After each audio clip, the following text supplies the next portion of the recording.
Happy Friday. Good morning. What's going on? Volume warning. Good morning. Good morning. Don, your mic is muted. All right, hold on. Can you hear me now? Brian says the market is literally tanking. You are literally right. You're so right. Let's take a look at the tank. Whoa. Look at that pre-market action. We might be tanking. Whoa. Careful out there, guys. Careful. Let me get off this pre-market action. Let's get out of here. Take a look at some pre-market numbers. What's doing well today? Healthcare, bio. A continuation from what we've seen for a lot of the positive numbers from this week, right? Bios have been a pretty big a part of it. Healthcare, a lot of that seemingly short term, but we know it's a little bit more long term than that. So again, if prices are going up, there must be something long term about it. People are not buying just to sell it today, right? That would be a little ridiculous. Taking a look at the market action over the last 2 days, we've had 2 whips in a row, a couple whips, a couple saws. What are we going to get today? We're trading on this trend line. We're just looking at the S&P here. Trending on the trend line. We've had 8-9 days of trending to the upside. Still trending to the upside. Yesterday we were still all-time high. Still trading towards all-time high. Are we going to change that today? Are we changing it? Are we going to consolidate this move? We didn't consolidate this move. That's for sure. We have peak volume, sort of like a mania kind of volume, which we haven't really even taken into consideration because it's just a new norm. How much call volume we have, options market being double of its average over like the last 5 years or something ridiculous. I mean, we have significant amount of action, right? And we're just going with it. We're just going with the flow, and yeah, flows. There you go. The flow word. There's more and more money every day flowing into the market, and as long as there's more money flowing into the market, it's going to keep going up, right? We don't really look at any sort of day and say, okay, well, this is it. We're done here. Nothing else to be done. We just continue doing what we're doing. Obviously, we've had some different types of consolidations. We'll be ready for a consolidation. We are specifically looking to enter sectors in areas in charts that offer velocity and offer us a chance. Sort of leading off of that bio idea, we do have some pre-market numbers in terms of bios. Like I said, INO, a chart that we've traded quite a bit. A lot of volatility. We love the V word. Many different V words, but volatility is my favorite. Volatility on these bios have been significant, but also in a very strange way have reduced risk because of that. So an interesting sort of concept to think that something can be so volatile but still protect your downside. That doesn't really, those things are not supposed to go together, right? So when we look through some of these charts, BHC may be a little less volatile, right? Whoa, that BHC chart, man, is up here now? Wow. Right? These trending charts, again, I've talked about it a lot. When I talk about my tiers for this year, tier 1 is tech, which isn't really happening right now. And then tier 2 is healthcare. There are a lot of reasons to be hot on a lot of these tickers. And there's a lot of different ways to think about it. But again, think about this flows idea I've talked about. Money just flowing into an area. The idea of money flowing into healthcare during this time makes a lot of sense. So those of you that do need a little bit of reality behind your trades, okay, COVID's going on. There's going to be a lot of changes in terms of healthcare due to new policies, everything else, right? You know there's going to be a lot of things happening. So there you go. That's all you need to know. All you need to know, and obviously the charts are, when we talk about clarity and charts being obvious, they are obvious. There is no point on any of these charts if we continue to go around, exit the biospace, that it's not obvious, right? PayPal. We've talked about this move quite a bit. We've had two times that we've trended. We had one consolidation. This consolidation over here was pretty minor. We continued it over here. This type of trade, continuing this trade and just being a part of it, is not difficult. Sometimes we just forget. We just forget to be in trades that are obvious, right? There's a lot of examples of this. There are a lot of examples of, wow, man, how'd I forget to be in that trade? A good example would be something like Roku that we were a part of for such a long time, right? How did I forget to be a part of this trade, someone says? What did I do wrong to not be a part of this trade, right? There's a lot of examples. And so what I want to get at here is that even in sort of, let's say the last few days here, and we always get this, where we trend up for over a week and everything is seemingly easy, and then you have 2 stop days, and then now everything is so difficult again. Remember, there's charts that just keep trending up anyways, right? So if you don't want to be a part of some of the other volatility and it gets a little difficult for you, you know there's charts out there for you that you can just keep trading to the upside and you don't even need to do anything. You bought back here on the Billy chart. You trade any of the Chinese tickers? Well, whatever. I really don't care, you can say. Be like, well, I've just been pushing my long position, so I don't really care what you have to say, man. Oh, I've been trading Z for the last 6 months. Don't really care. Remember these charts. Remember there's always an option for you. There's things you can do. If you're taking risks on other charts, you have these kind of charts that you can fall back on, right? An 18% move on Z yesterday should cover your last 5 years of losses. If you lost 10% on 70% of your trades, and only 30% of them gave you 100%, let this be your 100% trade that's going to cover your losses for the year, right? You know you only need to hit one. You know you only need to hit one. You hit one of these trades, you know it's going to cover everything that you fucked up this year or going to fuck up this year, right? It's only one. What are those charts going to be this weekend? Going into this weekend, we have a few ideas. Let's take a look at them. We have travel ideas. This continuation of travel. We had this move. The consolidation that's happened on travel this week has looked a lot different than the rest of the market. Started a little earlier, and the spreads are a lot wider. We're sitting underneath supply. Something like casinos, something like the death boat, cruises coming down even further pre-market, coming into support here. Airlines sitting on support from a 42% move on American Airlines 2 weeks ago. 42%. Do you know what 42% does? It makes somebody in the chat, basically, you'll never see them again. If somebody put 10 grand on this trade here, they're gone. Where did that person go? They made money. That's what happened. They went to the win. Exactly. They're gone. That's what happened.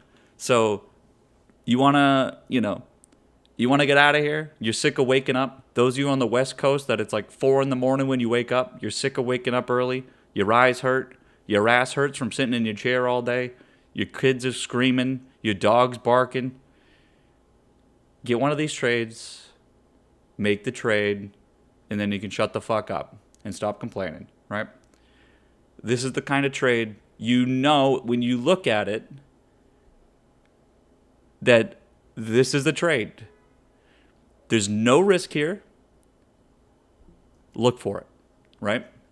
Now, we need to take a look at a sector that's important in terms of an overall picture. EVs are really getting beat up right now, right? EVs are getting beat up right now. Tesla 2 days ago with the breakdown. Tesla had been consolidating and unable to break its supply for a while, and I talked about it over here. As soon as it wasn't able to break out here, that I would not be taking this trade until it broke out, right? We don't take trades until breakouts, but the EV sector is one that we have preemptive in the past, and so, of course, if it was there, we would take it. Here's a good example. We talked about it yesterday. We would need to, the historical context of a sell day, going back to the halfway point. We didn't see that. Doji'd continuing to the downside. this is a major pull on the entire sector. Something like Ford we've talked about. Now we're going to turn this red, resistance here. This is an important part of the market, because if this is going to enter a consolidation, which again, EVs have not consolidated their move. Tesla's the only chart that's consolidated, which is why we can confidently say that was a breakdown that we saw. The rest of these charts have not consolidated whatsoever. So this is something that we need to be aware of, because again, this affects a lot of ideas. We want to be on the right side of the market at the right time, on the right side of the trade, in the right sector. And so if EVs are off the table, then we need to start thinking about some other ideas here, which is something like clean energy. So when we look at charts like this, are these getting affected? This has a similar move. This has not consolidated its move.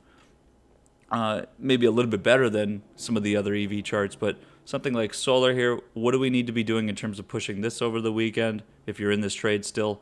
There are a few different ideas. Now, there are a few different charts, though, that when you look at these, you want to be a part of, right? And so we have to sort of tailor our positions because of sectors, but then also its individual velocity and how it's trading. And also in terms of the indices, we like to talk about value. We like to talk about growth, the NASDAQ being tech-oriented during high volatility. Right now, there is no volatility that we can see. It kind of bouncing around over here in the low 20s. We'll have to see what happens sort of coming in towards the tail end of today, if there's going to be some extra volatility. But from what we can see right now, it's business as usual. We're going value. We're not going to go against what we see, right? We have an idea that volatility will push back. But in terms of what we see here, we're not really getting it. If we get it from the open and we're going to consolidate, then we're going to be prepared. That would mean some tech-oriented trading. We know what we need to do in terms of tech. We have a pretty good understanding of what we can do in terms of tech. We know that semiconductors right now are very hot. We consider this a bit of a neutral space between value and growth. If you're in this position, you're doing great, right? This is a very straightforward trade. And so again, in terms of your favorite alert word, these trades were pretty straightforward, right? There's a few other semiconductors, of course, that we like quite a bit. TSM being our sort of foreign adversary, but being the best chart basically out of the semis. UMC then being our best trading chart. Nvidia's kind of catching up, doing well. AMD is dog shit, but there's possibilities there. So keep these charts in mind, and also keep them in mind in terms of their neutral standing. They're better positioned for whatever happens because they are sort of neutral in between. We don't really consider them value. We lean it more towards the value side, but we don't really consider them growth either. When we then look at mega caps, again, we've talked about there's nothing good here. There's just nothing. They've already gotten their gains. We've looked at where the chart is comparatively. We want charts that have value to regain, but we also know that those positions have been running hot for a while, which is why we see charts such as REITs, which are terrible, but they have so far to go, right? If you're missing these trades, that's on you, right? If you're missing this type of trade, it's on you. These are great trades to continue to push, because these are just sneaking by, right? They're sneaking by these REITs charts, and there's a few other. We've posted some new charts here. These charts are just sneaking by, and you're just missing it. These are charts that you're not going to get hurt on. These are not going to gap down and blow up your account or something. So you could put a significantly larger position on these marginal trades. Don't sleep on these charts. And again, it's one of those things where you look at the chart and it's like, it's like 2-3% a day. But remember, we're not trying to make one trade to push to tomorrow and make 100% in one day. Sometimes we do trade like that, and if it's there, we'll take it. But remember, you got to be putting a little bit of a further outlook on, and on a lot of those trades, they take like 2 weeks. You have to be willing to make those trades. Today, you're going to need to make decisions that revolve around that idea, because you're not going to be seeing a ton of trades, sort of like travel. That travel trade is not going to just gap up 10% one day. If it does, then great, and you captured it. But it's going to take some time. It's going to take some time, and you have to be willing to put some positions on like that. There are some charts from last night that I posted that have these ideas. So again, I've talked about the most recent charts I posted have really, I would say, given some great opportunities. We've looked at quite a few of these charts already. Something like this chart that we've gotten right, again, we look for confirmation. A chart like this that we've gotten right multiple times in a row now on every single breakout, don't sleep on this idea, because when we have confirmation that we've been correct, and when I say we, I mean me, this has been working. Don't sleep on this kind of idea. You know that when there's a consolidation followed by a breakout, and it happens over and over, the more lines on the damn chart, the more we know. Don't sleep on an idea like this where, again, some things kind of sneak up on you, and then the chart's up significantly, and you feel like, well, shit, I knew that. There are a lot of charts that are obvious. Don't take anything too difficult, of course. There are a lot of examples of charts that keep it simple, right? This GPRE, that RPAI, the chart looks good, go after it. I would say there's probably going to be some pretty good retail presence today. Excuse me. Pretty good retail presence today in terms of what they're buying. We've sort of gotten out of the meme economy problems, I would say. In terms of sensitivity to other trades, I wouldn't really leave too much on the table. So something like, open here is opening about 5% lower, right? Here's a good example of when it seems like something's happened. We've been transitioning a lot more. We've brought up the T word a lot more. Transitioning and sort of realizing our gain to then enter a better position. We're doing a lot of that. Don't be sleepy on that today, right? There's going to be, here's what's going to happen today. Again, so as we sort of look through things and we're just kind of spitballing some ideas, the last 2 days we've sort of had multiple whips in a row.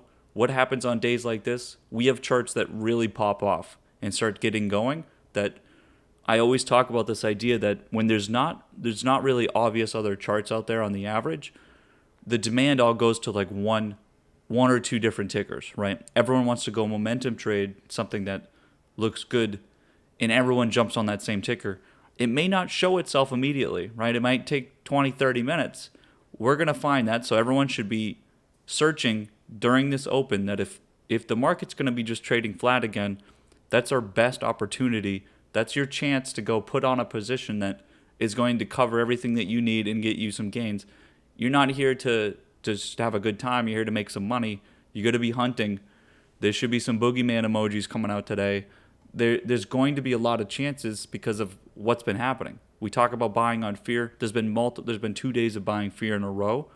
Whether this is going to break down or not doesn't matter. It doesn't matter because if it breaks down, then we're going to have new opportunities show themselves again.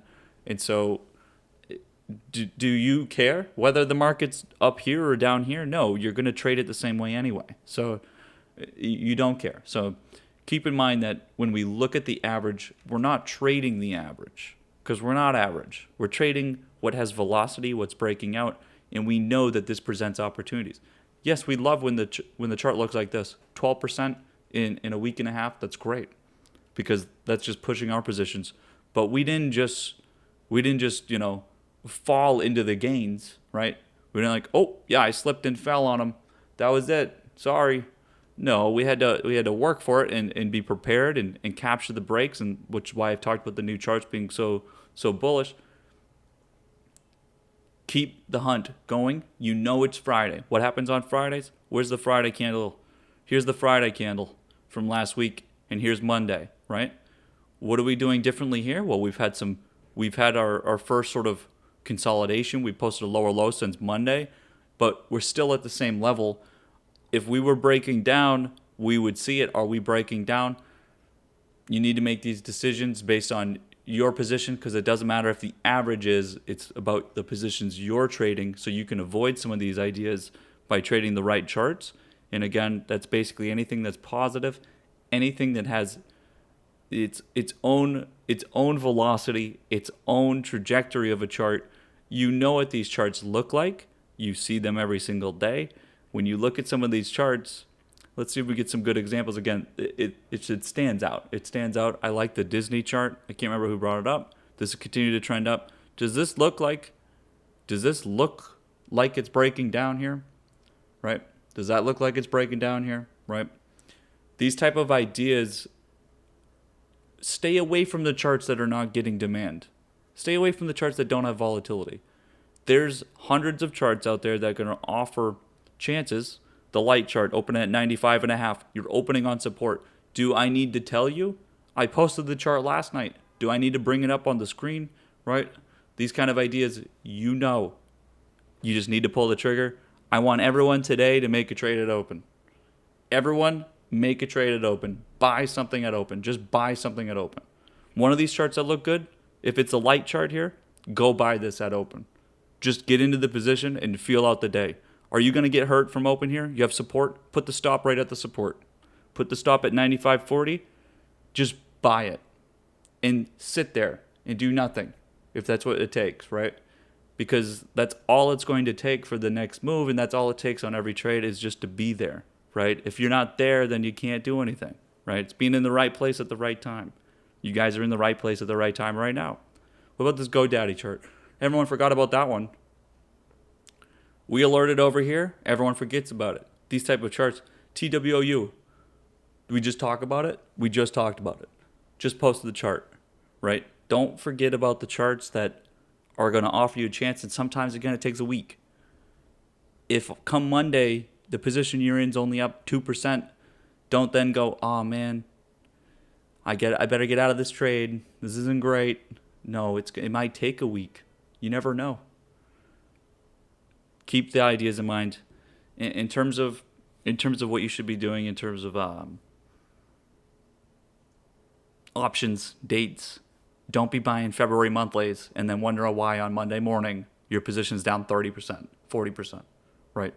You need to be extending contracts right now because, like I've said, when we came out of that low from 2 weeks ago, we went short term, and now we've upgraded, right? You've gone from the sort of short term, maybe have fun for a weekend to, all right, we're going to do this for a few months, right? You know it's going to be a little bit longer. There's a little bit more going on. Don't sleep. X chart, converging supply here. This is a yes or no trade. Are we breaking through this level? Okay, then I'm going to put a long position on. Do you want to be in a position that you can only push this for like 2-3 days? Or do you want to be in this position so you can push it for a month if you need to?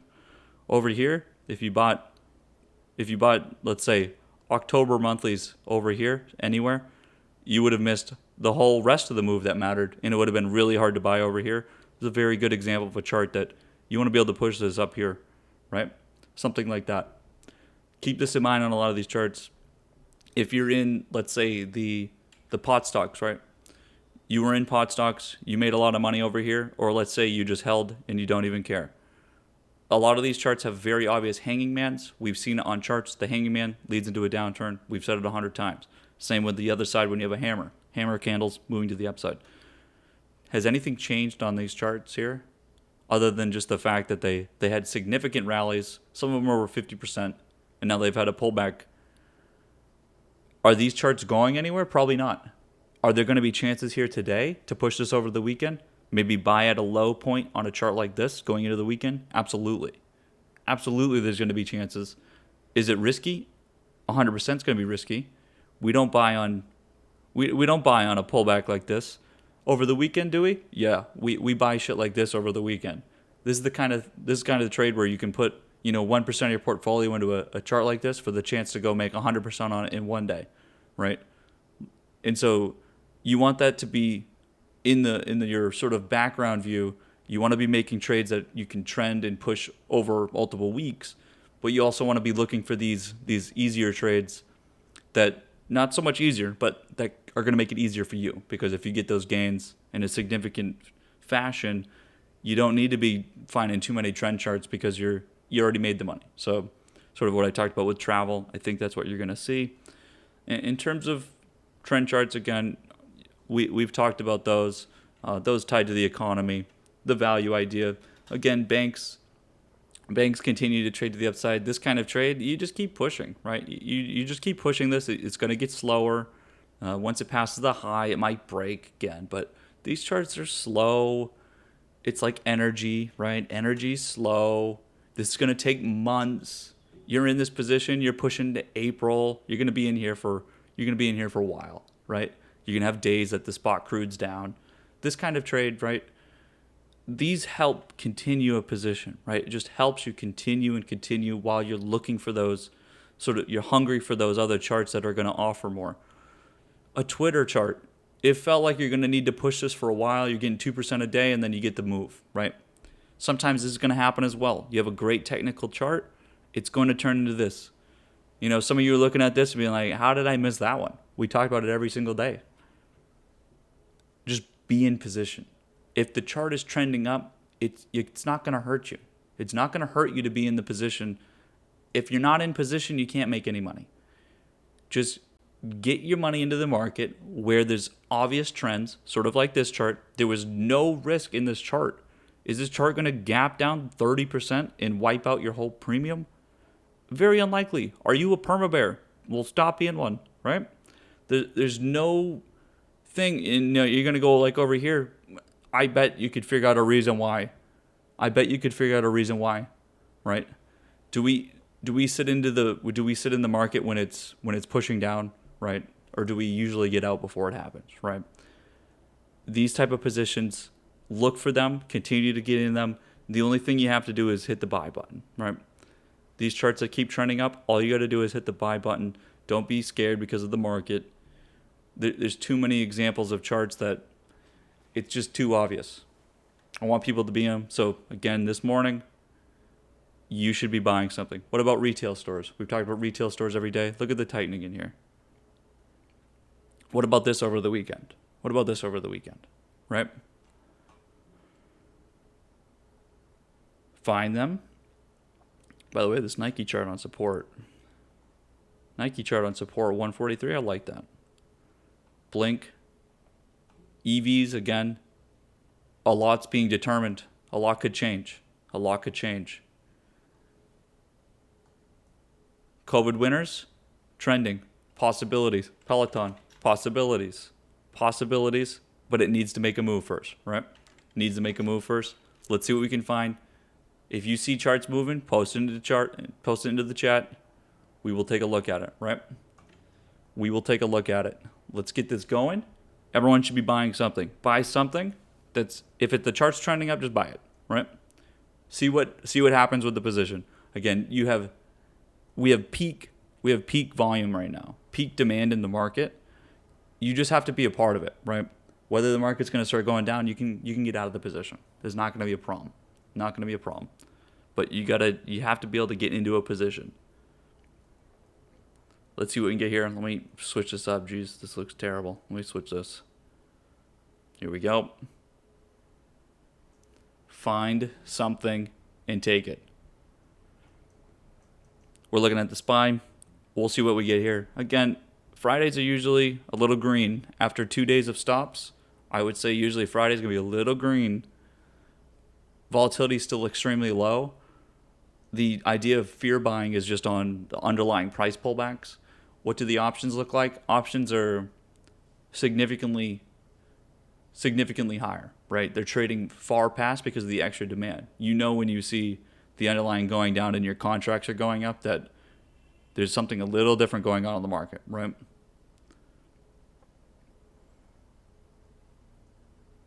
Bios continue to go again. The bios plays, there's like 40 different tickers that you could buy in terms of bios. And we've talked about it. You can even just pop in and out of each of those, right? Taking profit on one. Let's say you get 5% pop on one, switch it over to another. Those type of trades are a lot easier. Some of you prefer that scalp mentality still. Just do it then. But you got to get involved, right?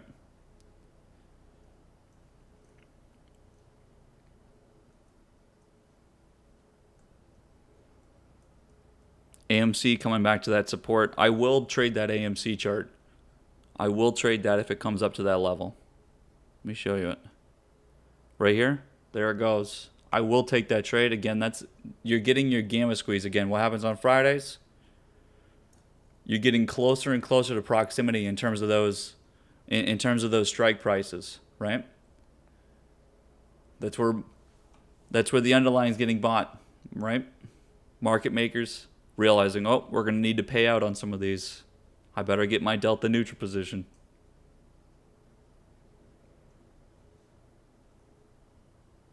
Sell side not really showing us much.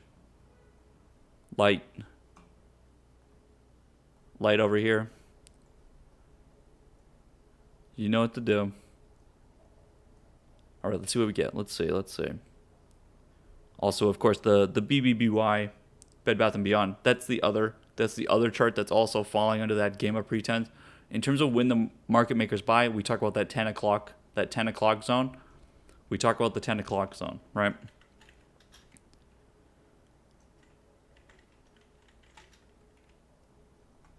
Let's see what we got here. Again, this Russell chart, let me bring it up. This trending zone, again, there's a lot going on over here. There's a ton of supply over here. We're going to be following these trend lines very closely, right? Very closely. We've had a lot of trend line bounces here the last couple days. The SPY the last 2 days on the trend line. And remember what happens when you get to all-time high. No supply. There are some charts. We do have an idea of trendline resistance above us. But that's also a new opportunity that if you climb into that channel, just like on the Russell chart, you climb into that new channel, it's a whole new bullish chart. You just need to confirm it. If we confirm it for this week, it's going to be madness next week. You know it's going to be madness. Don't be asking yourself, where's price going to close today? Where's it going to be next week based on what you see, right? From what you've seen this week, consolidating a bit, is it more or less likely that it's going to go to the upside or downside?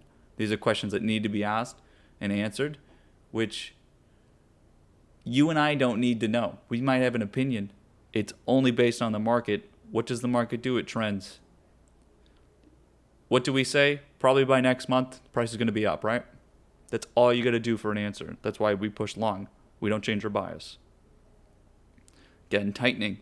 What's the tightening leading to? Is it leading to the upside or is it going to go down? Stonks only go up, right?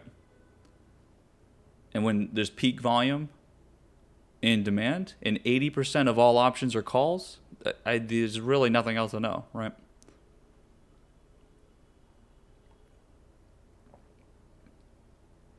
Oh, sorry, Brian. I didn't see your LVS question. I do prefer all of the other casinos over LVS. The problem being is that this price here is the win is up here, up to this supply. LVS's supply is down here. You could make an argument for the lagging of the sector, and then it will catch up. And sure. But if I'm going to make a trade here, it's going to be through this break. I'm sure that the underlying could go up, but I know for a fact that the options prices probably not the same. Maybe make both of them. If both are making the move. But you can see the difference here. This local high over here, this high here, and then look at the LVS chart. The price is here, so it's behind, right? It's significantly behind. That could be an argument for taking the lagging trade, right? We do talk about tickers within a sector, and then one of those charts leading and the other lagging, and the lagging chart catches back up, right? There's some convergence there of prices. I'm not going to stop you from making that trade, that's for sure. If these are breaking, they're all going to move together, right? They're all going to move together. These charts, they're getting so tight here at the level that, again, decisions are going to be made. You know, of course, we've had this very bullish move by Safe. We made the transition here. We talked about putting the new positions on. We have time, right? We have time. This kind of move here, you're getting a consolidation, right? You're getting another consolidation, but we might be able to. The timing here is a little different, right? The timing is here a little different because of where the market is. That's the difference. Is where was the market here compared to now? This over here was when the market was consolidating. The market is now pushing through all-time high again with a very different mentality than the consolidation from before, right? It's actually been trending up more than ever since November, really, right? So this kind of chart, these things can change very quickly. Here's PayPal come to the trend line. Again, same thing as yesterday. We do the same thing, right? We do the same thing in terms of trend lines every single time it happens, right? We have the idea of pushing through this level up to the next trend, right? Up to the next trend.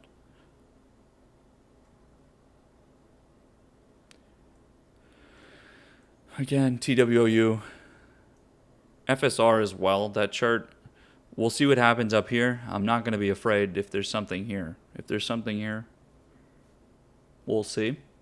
Let's see. CRNT, 560. Light, obviously waiting. Now your next chance is 93.89. We'll see what happens if you get back up.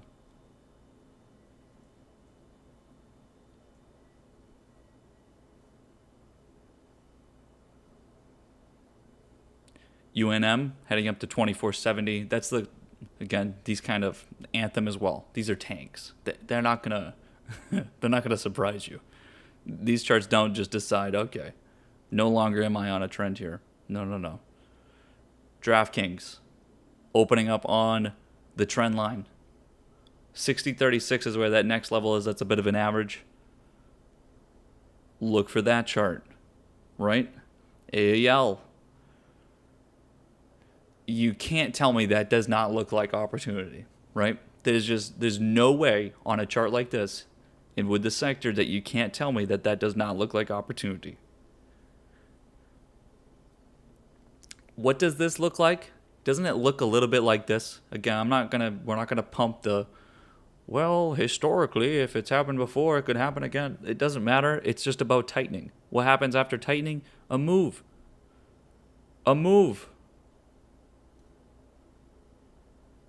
TME, another chart that's been mentioned 100 times in this chat, and we like the China factor, 27.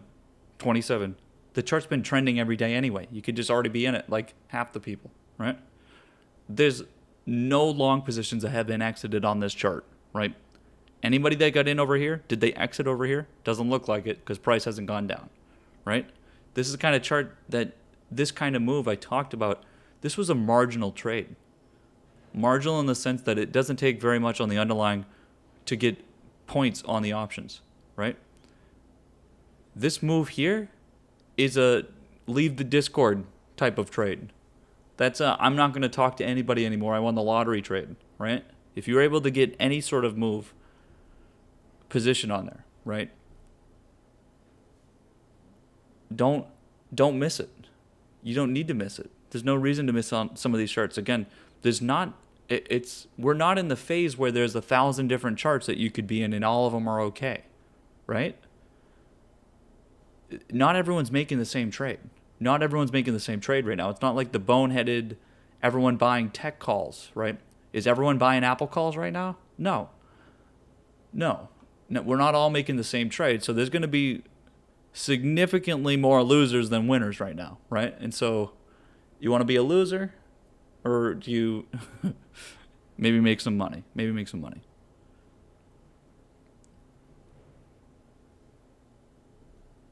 going to bring up some of these other charts. Light, we're waiting for it. GP, this is an interesting idea. This again, I've talked about this sort of car parts, motor sector and everything. This type of consolidation here that could lead to an upside, it's going to stand out. Keep those ideas in mind. ING up here on the trend line here, these kind of charts that feel a little wonky, don't sleep on these type of charts. IMGN, again, bios, healthcare, BHC, should continue. MHK, yikes. Let me bring it through the top of the list here. BBIO, healthcare, FLNT, intermediary tech. Those intermediaries. Viacom. Just imagine. We don't need to bring up the chart every day. We don't need to bring it up every day.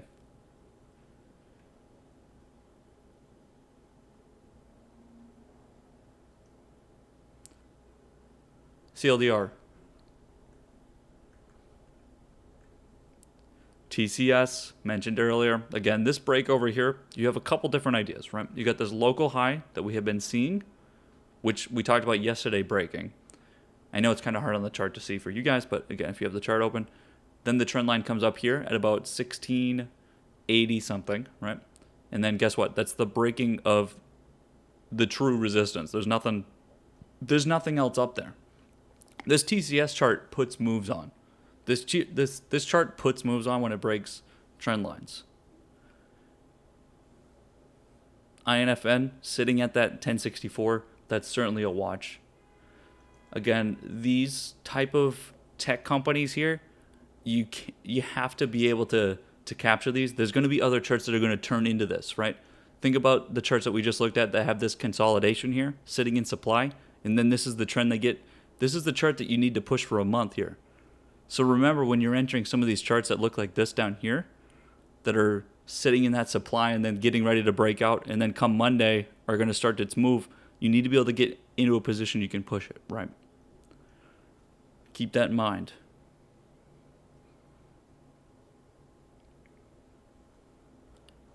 That Twitter move. How far are we going on Twitter today? That's a good question. Tiva, are you going to get chances down here? Those fun volatile charts, SDC. You know the names. Every day. They don't need to be repeated. You know to watch for them, right? DBX, right? Here, give me 1 second.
Light, Chewy. Yep, good calls. Again, the Chewy chart will stand out. It will stand out. Look at the supply above it, right? All-time highs. That's the reality of all these charts. If they make a move, it's all-time highs. You're pushing into a weekend. A lot can happen if you're pushing all-time highs into a weekend. A lot of these candles that you see are dictated by the weekend. You can see them. You can see them stick out when they happen. Fiverr, trend line. What do we do up here? Just talked about it yesterday again. If you entered on this trend line over here, like most people that took this trade, we talked about this is your transition day. This is where we take our profit and enter a new position up here on the trend line. We enter a new position if it's going to trade to the upside. No matter what, though, we're taking our profit here. If it trades to the downside, great. We got all our profit. And if it's going to trade to the upside, we're entering our new position there. That's why we don't guess. We're just going to make the same play every single time, whether it's going to the downside or to the upside. We take profit, enter new positions to the upside, or through taking profit, now we've protected the downside move, something like over here, right? Same thing applies. IMGN continues. FSR, talked about it.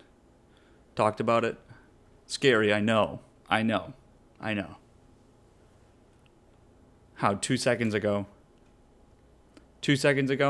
it was down from the open. IMGN INO, XERS, ILMN, all of these bios, right? The bios continue. Veru, yikes, right? I know. CRNT from yesterday, moving.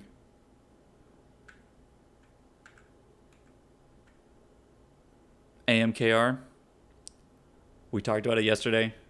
Semis. There's just some semis that are built different. FLNT. I know you guys are going, whoa, hold on a second. You're like, whoa, hold on a second. Thought the market was going to go down today. Uh-huh. Okay. Okay. You see why we don't pump fear, or we don't pump these ideas of, oh, we can't do anything here because, oh no, market might go down. Market crashed. Oh yeah, the market crashed over here, right? We don't talk about dumb ideas like that. Unless it's the reality, right? There's plays to be made. PRPL, talked about it yesterday. If you're in this position, good job. You're pushing into the high, right? And I talked about it yesterday that there's going to be a trade that needs to be watched. And I mentioned retail again today. Retail is back. Retail is back. That 1/5 of volume in the market of retail is back.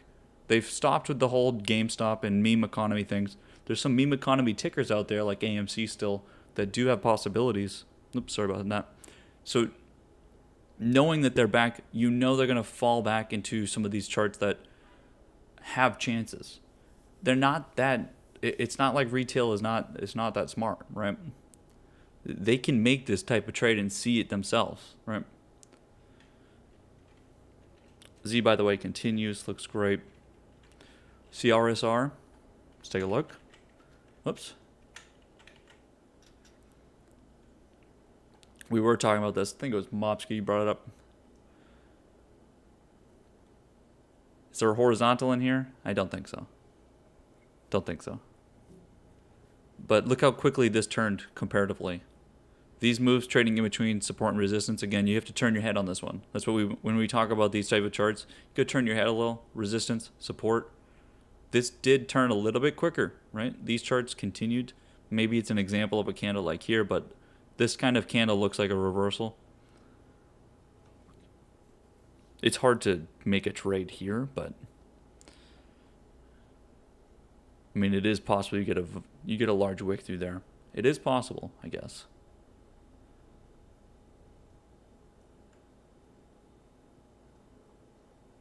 HMXC trend line comes in at 6.5 or so.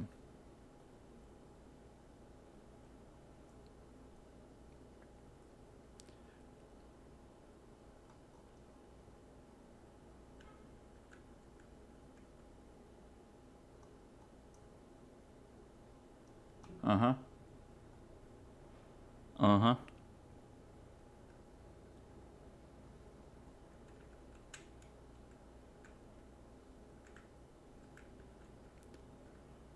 These type of charts, you see the levels, you see them.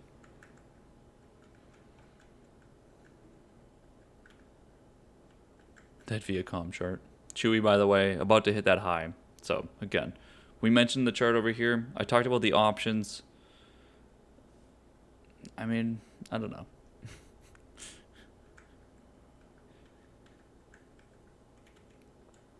Lit, still waiting for that. It did break this trend line. Let me delete that trend line.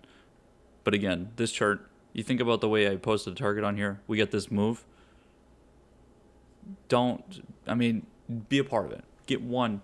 Just go buy a share. I don't care. Whatever you do. Discovery. At once the most difficult chart to trade. Back into the trend line. What happens up here? What do you think is going to happen in there?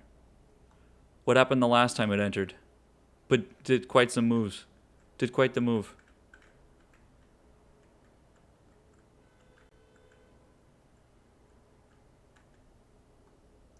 UNM mentioned from a little bit earlier. You could get some significant points there, right? We're coming into 10 o'clock. The big boys are going to come out. They're going to see the move. What are institutions going to think? What are they thinking when they see the market now? They can sell on it. They have a chance to take their points off. Or did they already sort of do that and they're looking to push further? Are we done trading? Are we completely done? This is it? Does price just decide to stop? No. CrowdStrike is continuing. Again, this move from over here, that trade I made from over there, maybe we can use as an example for something at some point. Over here, this entry that I took, I didn't completely preempt it, but it was a little preemptive comparatively. Understanding the way that this move has turned into something, and again, when we talk about this sort of intermediary tech, which is again just sort of this between small caps and then between mega caps, these tech companies, right? And then you don't really consider it growth. They're just sort of there. And so these kind of charts have continued for every sector. We've talked about it with travel, Expedia, Trip.com, the TCOM chart. Those are intermediaries of the actual sector itself, right? These kind of charts, how similar are these charts, right? When you see all of these charts together performing in such a similar way, right? It's a pattern. It's in something that's actually happening, right? And you don't need to second guess it, because it's not about what the company is, how they're doing. It's just about the way the price is changing, because again, the flows, the expectation, the understanding of where and when in terms of timing, and then the speculations that because of that similarity, right, that come through. This ping chart looks very good here. Similar concept, right? What happens when you break this supply up here and there's nothing else up there? You put some points on. Again, there's charts out there, guys. There's certainly charts out there. You want to make some money? Just get something. ATCO, this trend line here, what happens? Right? MCO, that's an interesting move. I would say for something like Moody's here, I would say you need to break the supply first. This is one of those trades that you need confirmation for sure.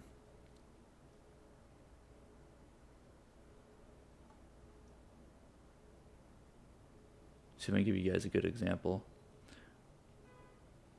of a 10 o'clock break. DBX, I think that's just a go. That's the go button on that trend line.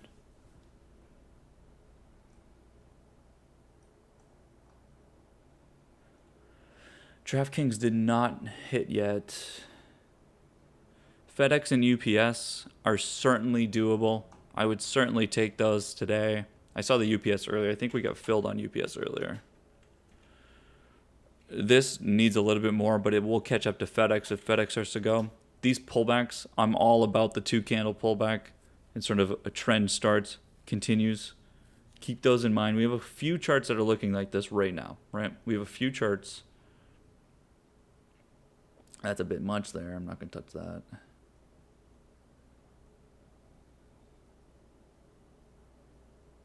NFE.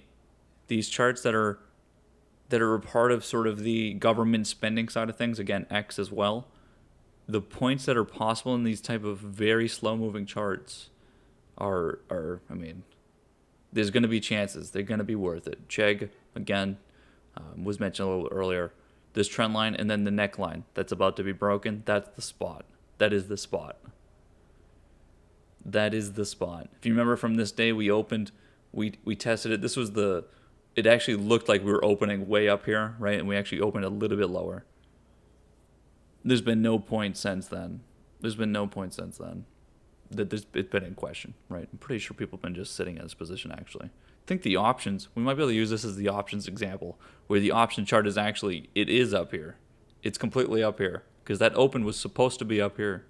So everyone put the limit, they put orders in for the options way up here. That's probably what this is a squeeze. That's why the trend looks like that. Again, banks continue. Oh no, not banks. Chewy's very close. What's the high over here? 115.27.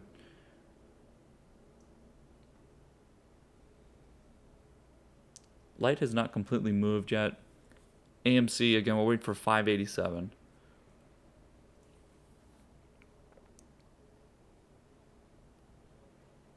LAC, again, this chart here, so Brian mentioned LAC again.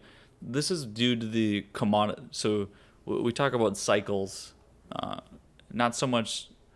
It is a part of a cyclical idea, but again, the cycles in commodities, and this is again where gold and silver last year took that big rally that really started the bullish cycle for all commodities. So even your favorite corn futures and everything, guys, you want to go be a corn futures or wheat futures trader, soybeans, you're entering a bullish phase in terms of commodities.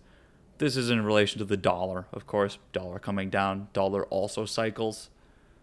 Similar idea, but these type of charts that are tracking that a bit, that's why that's going. It's not some conspiracy.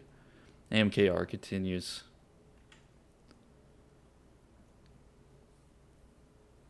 Now, for some of these charts, these bios, right? If you're in some of these bios, something like this, no, you're not pushing that over the weekend. That's not getting pushed over the weekend. These type of charts, you can take profit and then enter a new position, maybe something a little bit different than what you've got for a weekend sort of push. A lot of these charts are not getting they're getting the axe. So keep that in mind. I'm going to bring it over to the 5-minute here.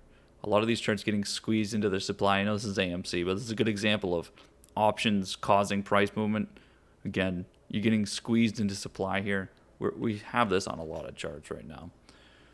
When getting squeezed into supply here, again, this chart is going to get interesting quick. I'm going to bring it over to mega caps. Mega caps are doing this sort of consolidation move towards today. I think this is indecision yet, and it's waiting for that 10 o'clock move. Let's see what happens on charts like this at 10 o'clock. If these start to pop, then you know which way the market's going to be going come next week. You don't enter mega caps with a short-term schedule. If these are going, then these charts are going to be up next week. So keep that in mind. You've got like Amazon down here. I mean, we don't even need to be in tech-oriented mode to understand that if this is bouncing over here, what's going to happen? These charts don't decide to just turn the other way unless there's an actual expectation, right? So something like Amazon here. Look at the Microsoft chart, right? I mean, let's just be honest, right? As soon as it's turned, it's not going to then decide, oh, no, actually. Apple did. Apple had significant volatility, though, and it was all optioned out of its mind, and it had that pullback, right? So when you look at this chart, significant difference up here, and you can see it because you can see it in the candles itself, right? That it's going to be doing these moves back and forth. That's shit, right? That's complete dog shit over there. Complete differences, right? So the tightening that's happening, it's certainly going to make a decision. Again, when you see tightening on a chart, it's going to decide to make a move. I think 10 o'clock here is going to be important. It's going to be important. This Fay chart keeps tightening. I think today is certainly an important day for the outcomes that are going to come later, certainly by next week. What's going on over here?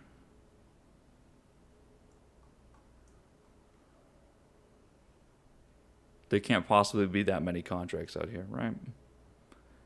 Maybe keep an eye on the BB chart.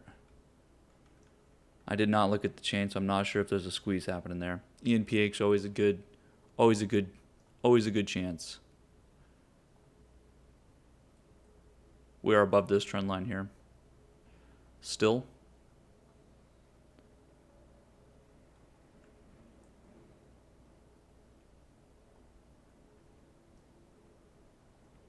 Let's see. That still has not moved.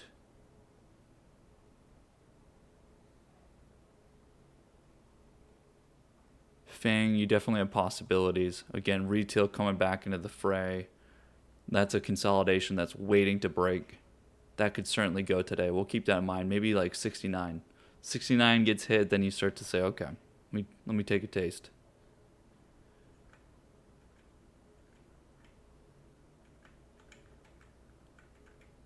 Again, these REITs and everything, those are difficult trades. Again, DraftKings here, that's 60.36. This is a trade that as soon as this starts to go again, it's going to be very hard to go get the trade. So, mentioning it from at open, you're going to have a very hard time going to get this if you don't grab it. So, even if it somehow pulled back, the pullback is going to be a significantly higher price than from the open. That's why we always enter from open, because you have the whole day in front of you. You can then make a better decision come later if you need to, but your opportunity, it passes from the open.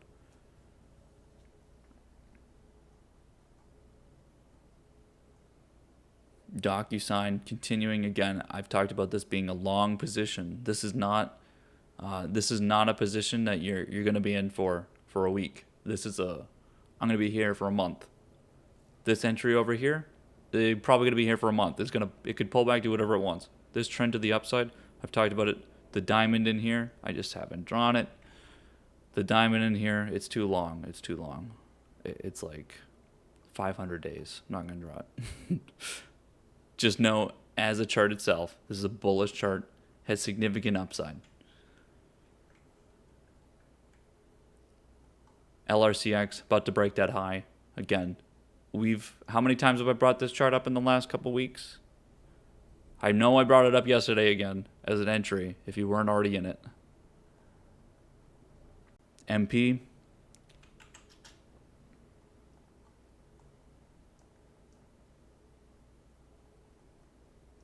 I say it's a great looking chart. I know that you could already be in it from even this day. If you bought on support, it's been fine because of volatility.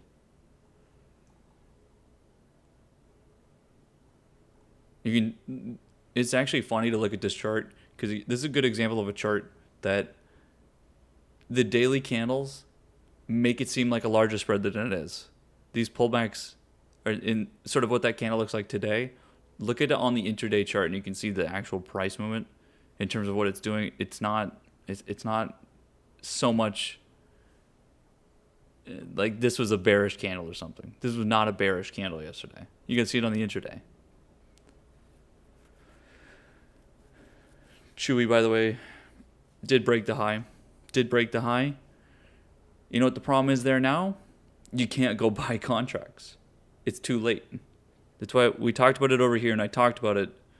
Now, I like I said, the contracts, they do have the same chart, but the value is what we were talking about, is that the price is pushing it significantly past. And that's where when options are speculating that price is going to be significantly higher, that bet usually causes the thing to happen, right? We all bet that Jimmy can eat 100 chicken nuggets. We'll give him the money. He's going to probably do it, right? Where's our GFN chart? Where is the chart? Tightening. Again, this DFEN chart, we saw all of the tickers yesterday that are a part of this that did like 5-6% yesterday. This chart is now tightening underneath supply. This is a chart that come close, I'll probably put on for the weekend. Even though it's underneath resistance, probably going to put it on for the weekend because of the chance that if this breaks, look at this. It's like 200 something percent.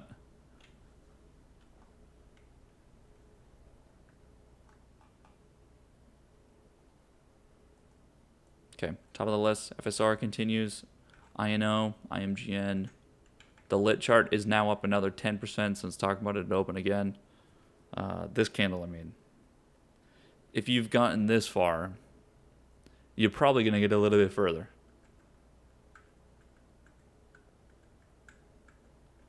SPLK continues.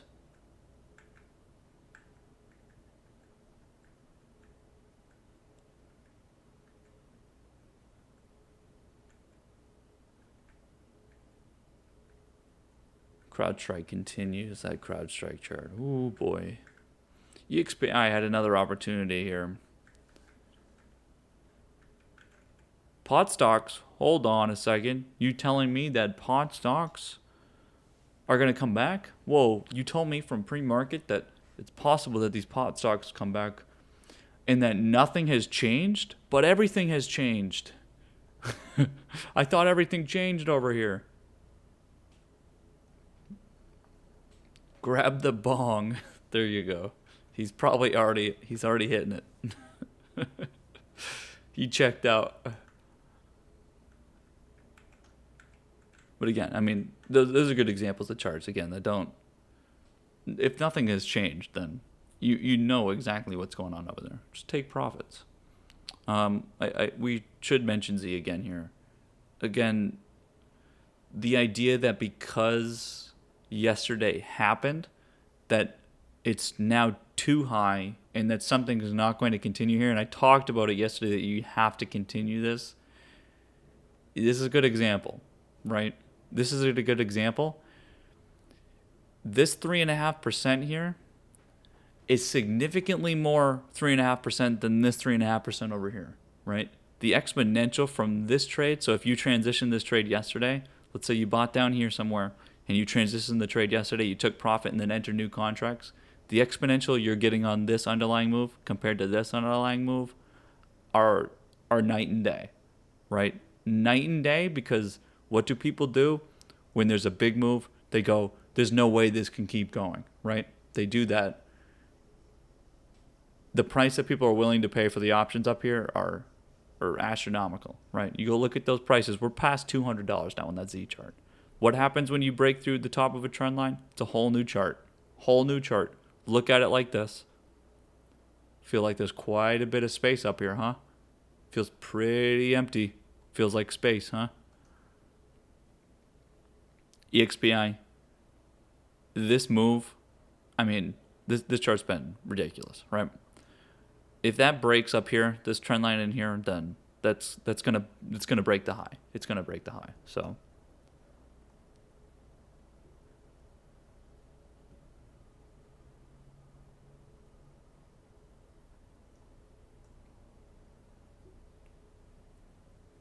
all right, let's bring it back to the market average real quick.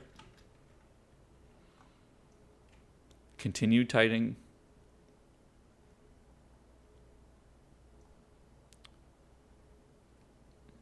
You are coming into some supply from this week so far.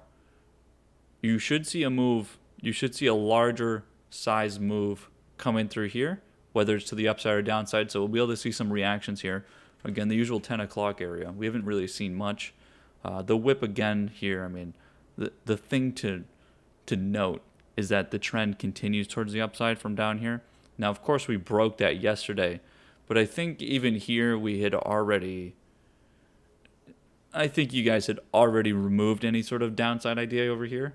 And it would be coming next week if it's going to happen. I think everyone sort of through this move from even no one even saying anything, that everyone was pretty confident in terms of what was going on. This trend here. So the difference being that the S&P and NASDAQ has kept the higher low all week, right? Comparatively to the Russell chart. But the Russell chart, of course, had a lot more to lose due to its gains.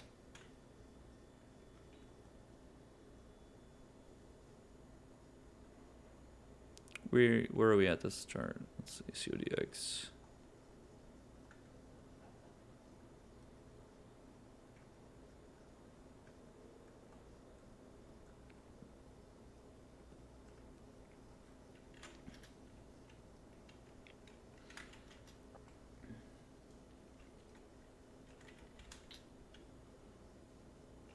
All right, let's bring it over to EVs. Do a little EV discussion. Tesla keeps pulling back, down 2% so far. Again, we're on this trend from the breakdown that we saw. I would say that based on what we see so far, that looks like it's going to be the most likely. NEO. What are you doing on your NEO position? Talked about it from open. All right, talked about it yesterday. You get these two candles to the downside. Your decision comes from open. If open starts selling, you're taking profit on your position no matter where you entered. Right? This move, you don't sit in your position.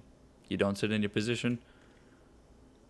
The next time you can re-enter this is on the break up here. The break up here is the next time you can enter. Forward. What are you doing on your forward position? You haven't broken the low yet. If you break the low, you're exiting your position. Now, if you're not in this position, how are we How are we handling this? If you break this level, okay, possibilities, but you know you need some help from the sector. You need some sector help. You need your other charts to get some demand. This is going to be a decision come close, most likely, if you can put a position like this on for the weekend. There's nothing wrong with it because you're most likely making a trade for the long term. And if you have to ask yourself, where's this chart going to be in 2 weeks? Probably 99% of people are going to say, oh, it's going to be higher. Okay, well then if that's the case, then most likely you have an opportunity to put a long trade on, right? So keep those ideas in mind as you go further in the day, looking for those weekend trades, which when you think about what you should be doing in terms of those ideas, it's either going to be a short-term risk trade or a long-term trade, right? That you've now gone through the whole week. You feel confident to go ahead and make a move towards the upside on a long position, right?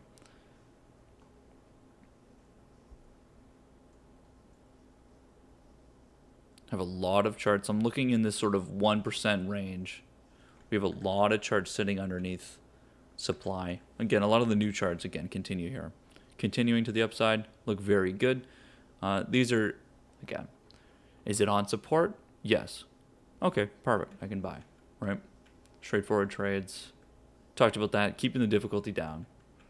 Keep the difficulty down. DBX continues. It's at 2%. Again, that trend line buy was very good. Peloton mentioned a little earlier. Support buy again, or excuse me, support bounds again.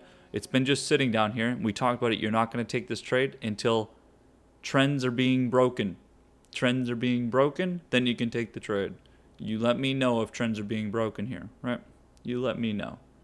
Let's see if a move gets made on Peloton today. You break out of this level of supply, then you've got a chance, right?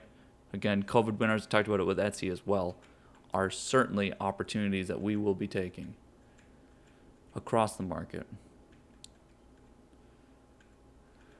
I see a lot of charts trending to the upside. A lot of charts. QFIN again. We've talked about this quite a bit. One of my favorite moves from this week, probably my favorite move from this week, the trend line break, transition here, buy down here. Look at the push potential you have here, right? That buying on this trend line here, you realize the whole profit, bought down here for a new exponential. Ooh, it's going to feel good if you break this right here, right?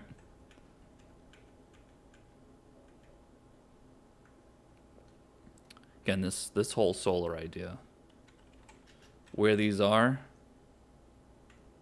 I'm going to be pushing those. Going to be pushing those. No chance. No chance I won't be. Jimmy, slow moving, but that's a weekend. That's a weekend. See this one over here? That's Monday.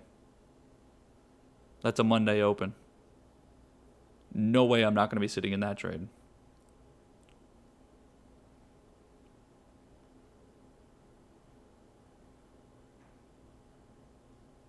We have a lot of charts in this 1 to 2% range that are just breaking. Again, all-time high moves. You're at 2%, you're breaking all-time high, you're about to put another 6-7% on some of these charts. Right? Some of these charts are just breaking through. We talked about this from open. These breaks just lead to significant upside because there's just no supply. There's no supply.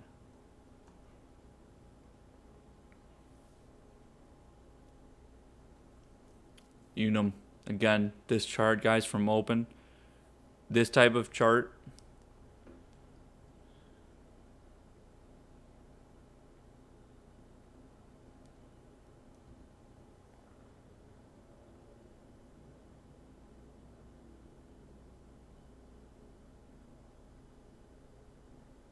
GM, yep. GM's going to be with Ford. We're considering it a bit of an EV now, right?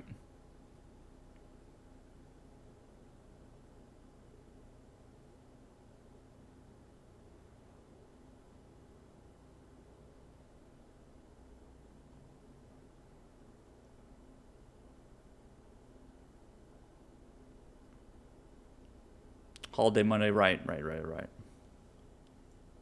Next week, then. You know what I mean. Washington. Also, by the way, what a very interesting holiday. Very interesting. Yes. George Washington's birthday. My favorite. I love Washington's birthday. Nothing gets me going more.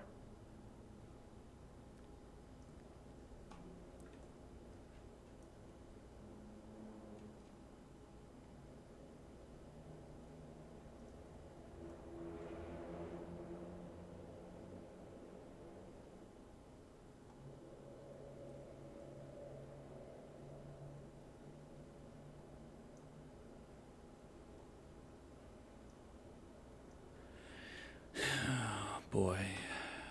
Where are we going on this chart?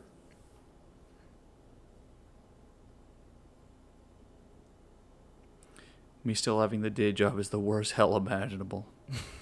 Imagine. Imagine.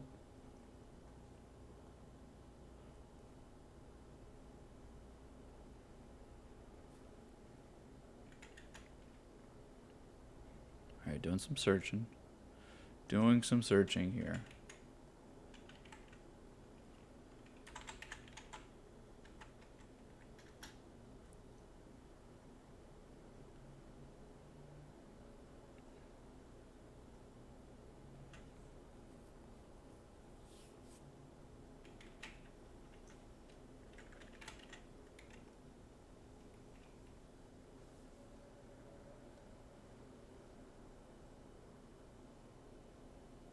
Veru heading to 21. Lit, by the way, that's getting pretty close.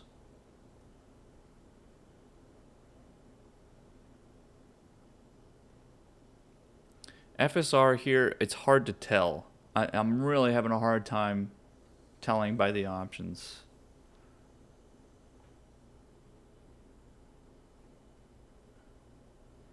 These expirations that come next week, these monthlies, like you're certainly getting some sort of gamma push through here. This gap here that happened is certainly market makers. Certainly.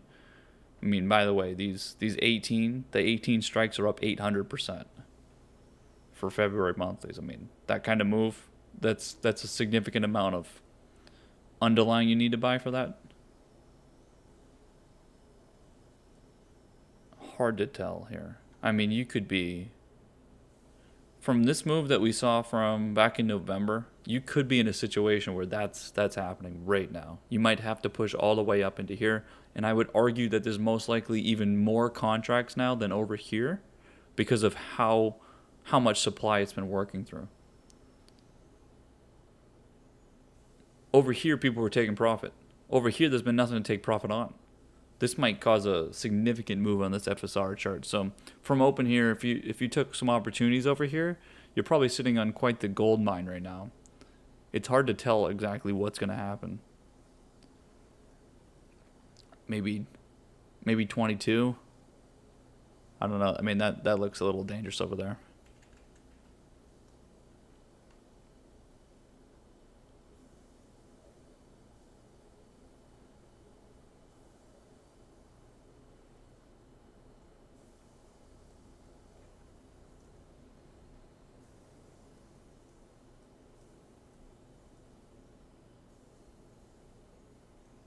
AMKR continues.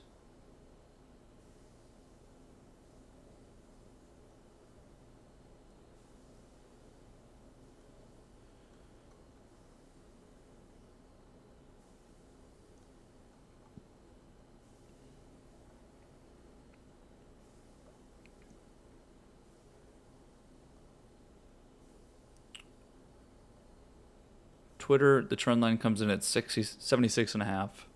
Those of you in the Twitter position. 76.5, and for the weekend, I think you just keep pushing it. You bought new contracts over here, just keep pushing it. Even if you started to pull back a close or something, I don't think there's any reason to. This isn't like a chart that for the weekend is going to all of a sudden change.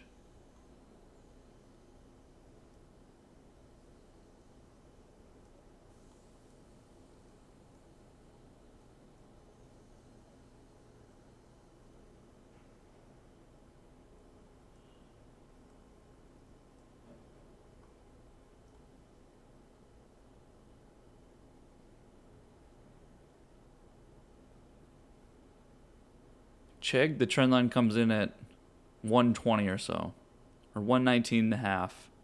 I would keep that in mind. If you're in the Chegg position, I would keep in mind 119.5 today. I would keep it in mind. Because you blow through these highs, I mean, nothing is stopping you up here. It's just all option fueled. All option fueled.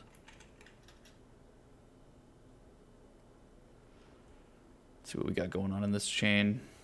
Could start doing some analysis on these options, that's for sure. Something like this has barely moved yet. Barely moved yet. Again, not much options on this type of chart, so this is a good example of a chart from the last like week or so that the people in here is mostly the people in this group. there's some $100 out there, but other than the $100, there's not much else out there. 119.5. It's funny how long some of these positions, a lot of these people that have been in these positions have been way back in here. Much further. Imagine thinking this chart's not good looking. Oof.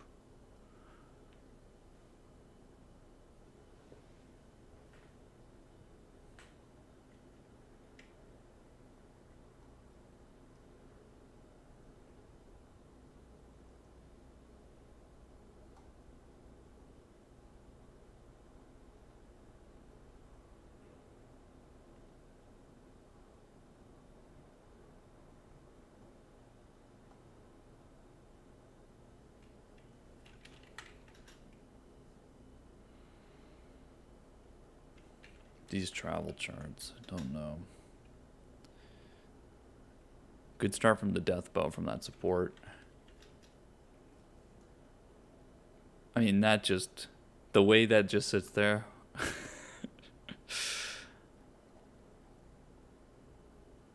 I mean, if you don't take that trade, I don't know. Something wrong with you. There's something wrong with you if you don't take that trade. I don't know. I don't trust a person that doesn't take that trade. I don't care what you think.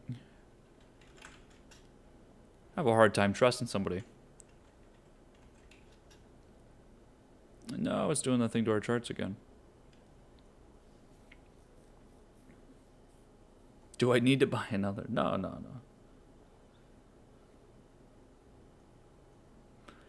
FRO making the move now. Okay. This kind of chart. Again, these new charts, we just talked about it. You're sitting between levels. You're waiting for the break. This move from here to here, that's all you need to know. If this is coming, if it's bouncing, if it's pushed through, pulled back, and now making the move, that's all you need to know.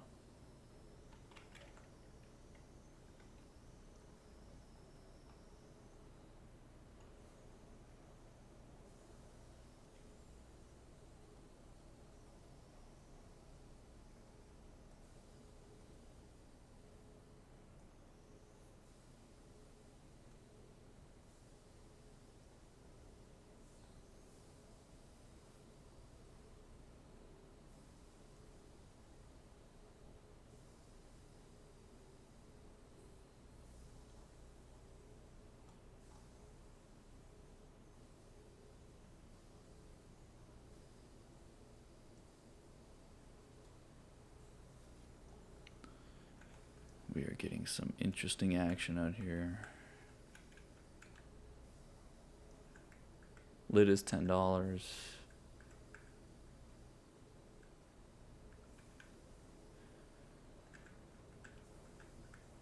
me just do a quick scan here, guys. HMHC is now up to the trend line. That took like an hour. QFIN, again, I talked about this. If you're not in this trade, by the way, you can take a new trade up here, right? When this trend line breaks, if you haven't already taken this trade, which again, I don't trust a person that hasn't taken this trade either, but it's okay. You want to be on the trusting list, and if that trend line breaks, there you go. That's all you need to know. That trend line right there comes in at about 27.5. 27.5. It's a bit of a zone, a little higher than that.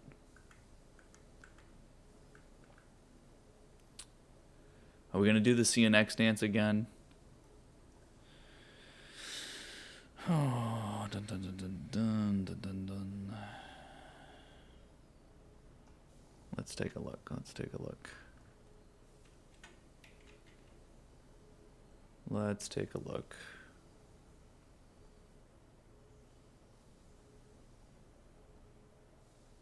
There are, I mean, $1,214 March monthlies out there. Do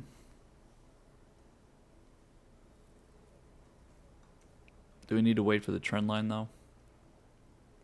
That is the question. A couple different trend lines in here. Maybe use this one. That is 1336, 37.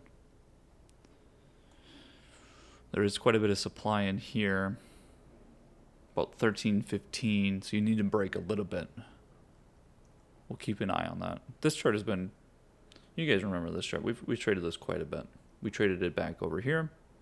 This April section, and then we traded over here in the middle of the summer. A lot of swinging back and forth opportunities on this chart. Again, this is sort of tied into crude a little bit, but it's not completely. It's been purely technical, I would say. Purely technical. Brian mentions GE. Let's take a look at the GE chart. Coming through the supply. It's very close. Very close. Very close. Still back holding GE. Yeah, I mean, there's a lot of reasons to still be in this GE chart, I would say for sure. You do have, I mean, you're gonna get a diamond chart on this probably by next week. If the breakout happens today, then you're gonna get it tonight. Again, you get lower lows, higher highs, lower highs, higher lows, continuation diamond, right? Certainly a hot ticker. There's been no reason, and again, GE is within this idea here. This DFEN, that's all this shit, right?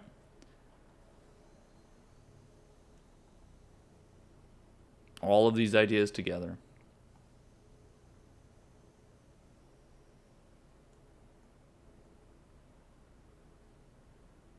Getting a bit of a pause here.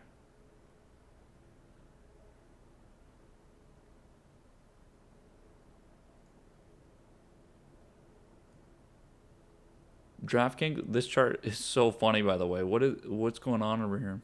What's going on over here? Got a lot of supply. What's it look like on the 5? There's a lot of supply in here. This is going to be quite the move.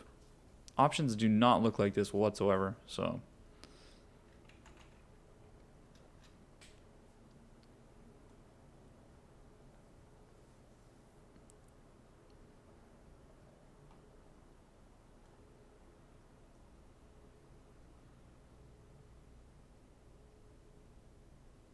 This one is a good example of a chart that using the underlying here and waiting is not the best idea.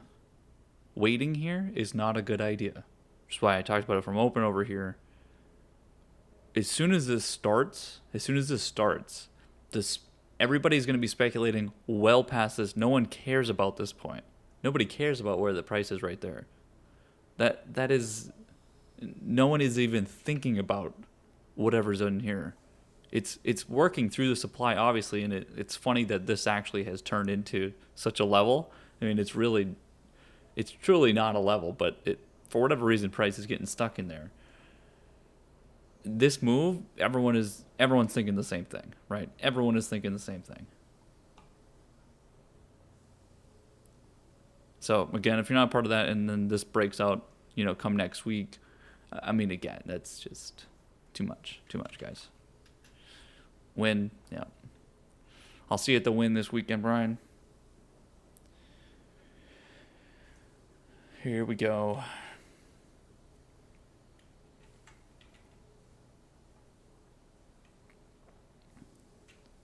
Another attempt. Every day we try. Every day we try.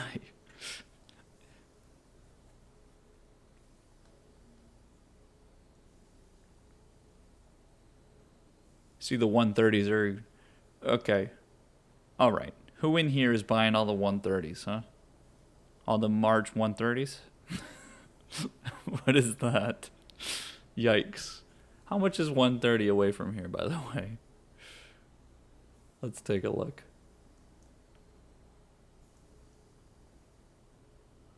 130 is, oh God, 12% out of the money. Yikes. Alert. No. Don't buy 130s. That's too much.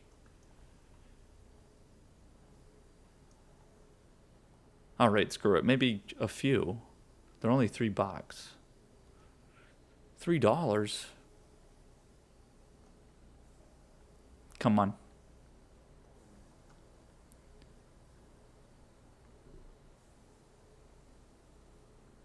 If you're going to buy 130s, they better be February's. That's all I can say.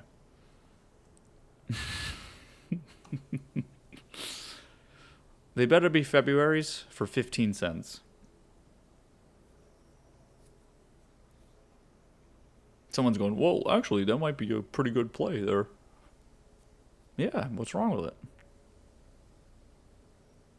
They expire in 1 week. You can't do 12% in 1 week?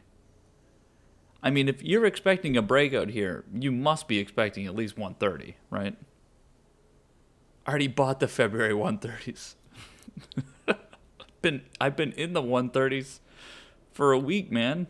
When you told me it was breaking out before. No one will buy them from me. I can't get rid of them. Their loss is what I say. Their loss. But in all seriousness, I mean, again, it's early. This trade is certainly a close trade.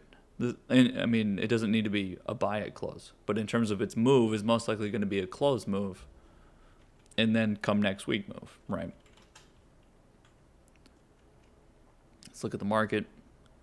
Doing nothing again today. Tech. I mean, there you go. What else do you need to say? Just a continuation from yesterday.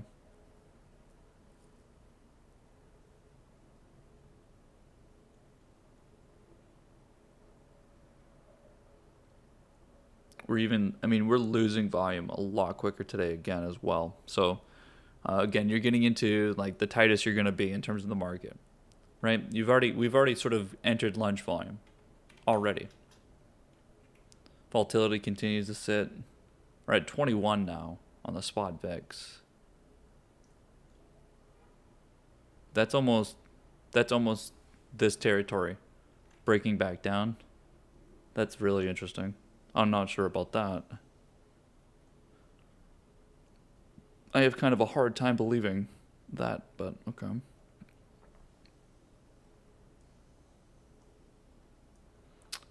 This chart is moving extremely slow, but again, it did break through the trend line here. So here's open. I talked about it from open.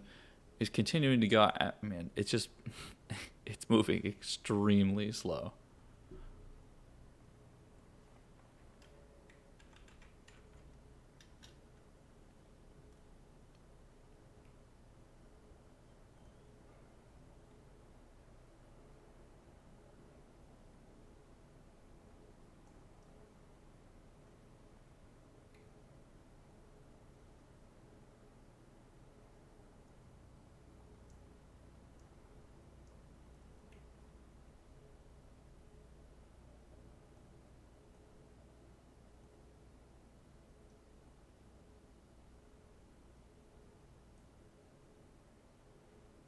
ADPT gonna make another break there.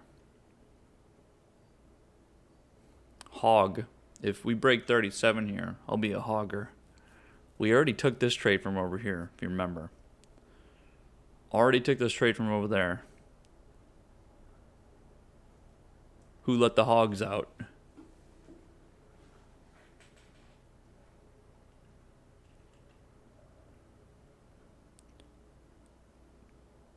If you bought hog down here, you're hogging out.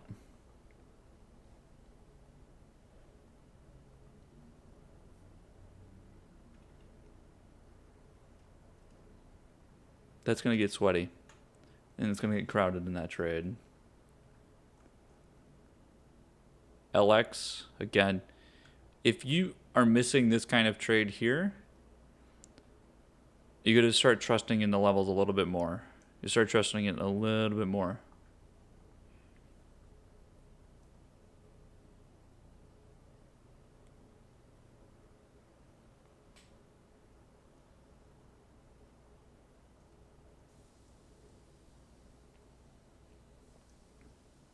Where's the next entry here? Oops.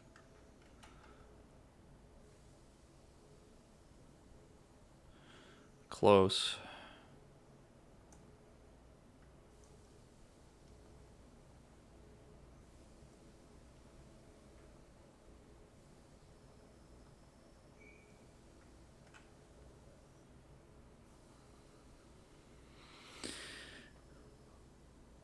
Maybe 20 by next week on this AKR. Again, REITs, we're in a significant amount of REITs. Some of these charts, when you start to do a little bit of theory crafting of where is price going to go, you've got you actually don't even have supply up until 22 or so on this chart. Supply is up at like 22. It's like 40%.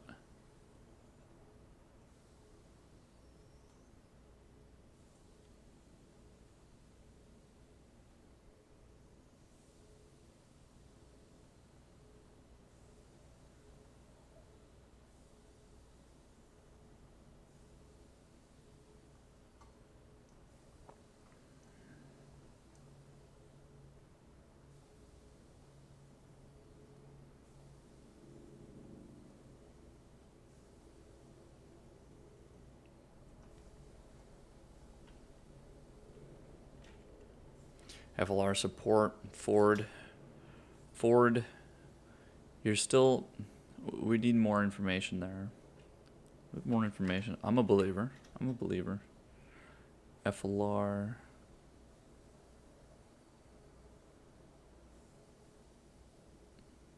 Maybe.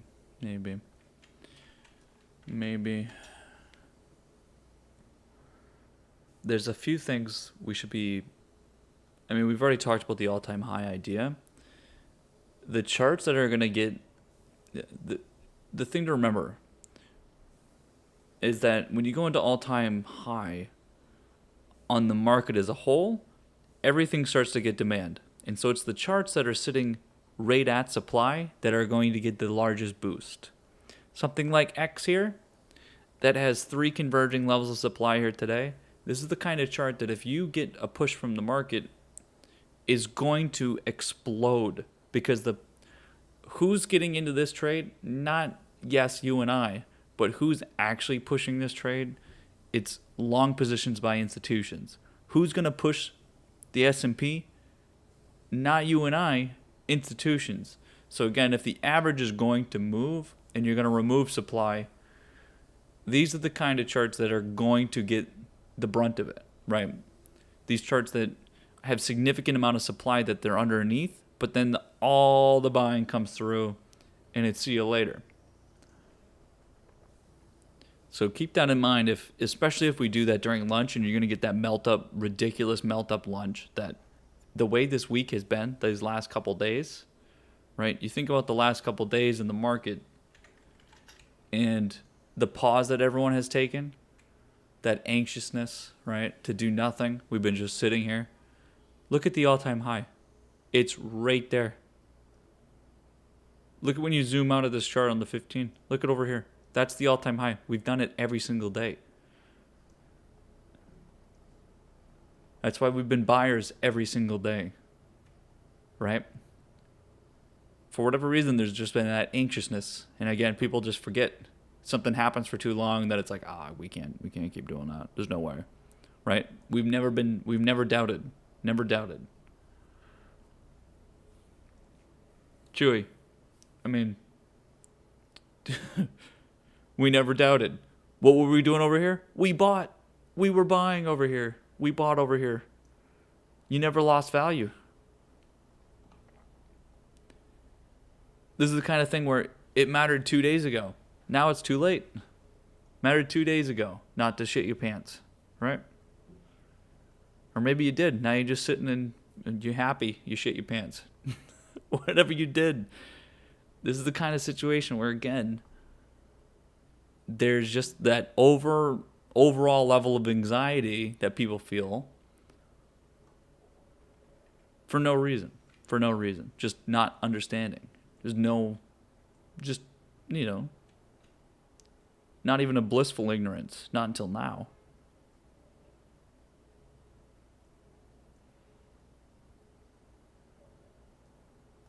That BRX chart. Again, REITs, I'm not going to say the REIT word anymore, but this kind of trade here, guys, I mean, gross. Gross.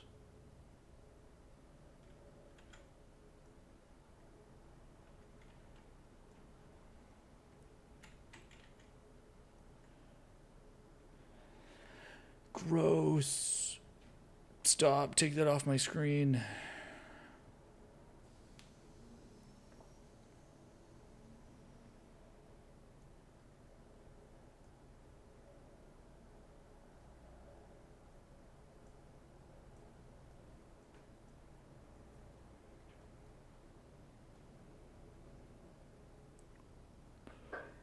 What happens if S&P goes to all-time high?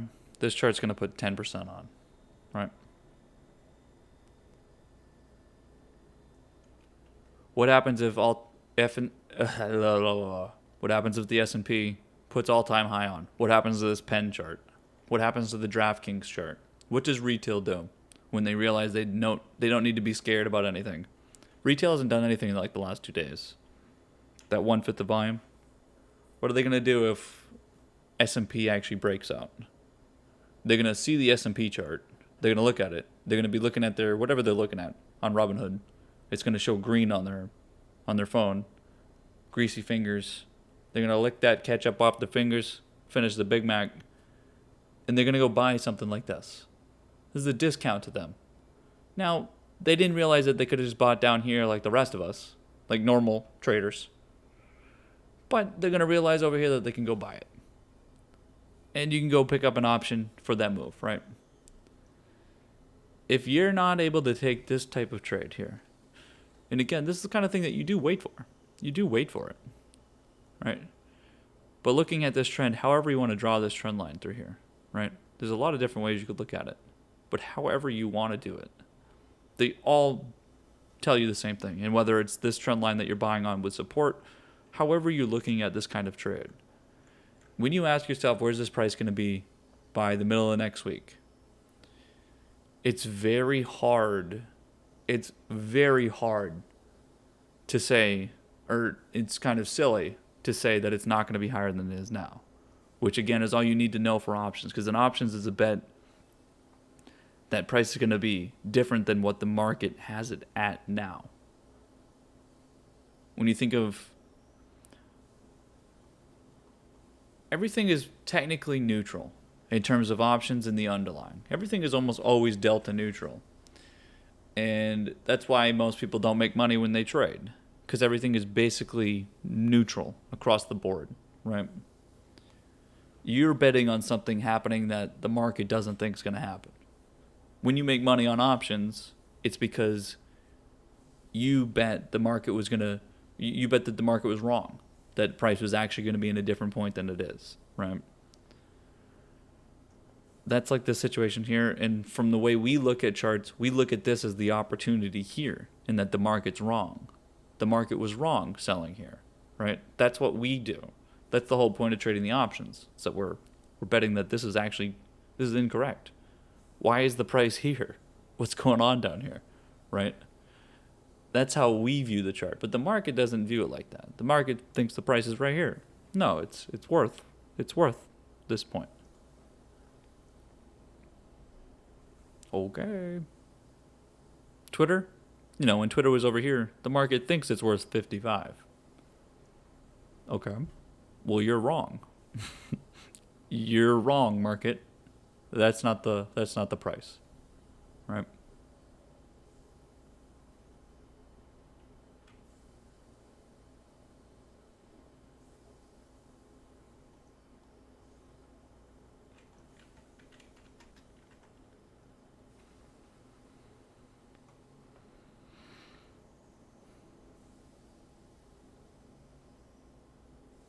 God, this stupid chart.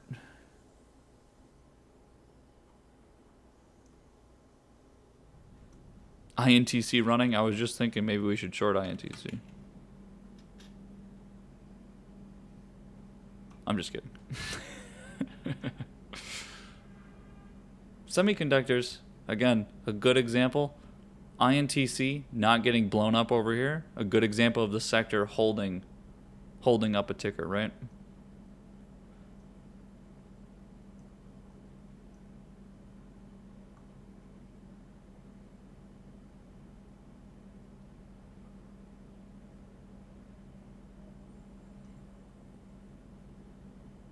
SFL, when we mentioned it over here, let's see. How much further does this have to go? Yikes. See ya. Light has been pretty slow moving. Pretty slow moving. Not that it's not a slow moving chart to begin with. But it's been certainly holding that support the whole day so far. Now, there's some examples of this, but this is more of an example, I think. I think over here, you can learn some lessons from some of these charts over here. Should be ready. Should be ready. Is ACB on trend line?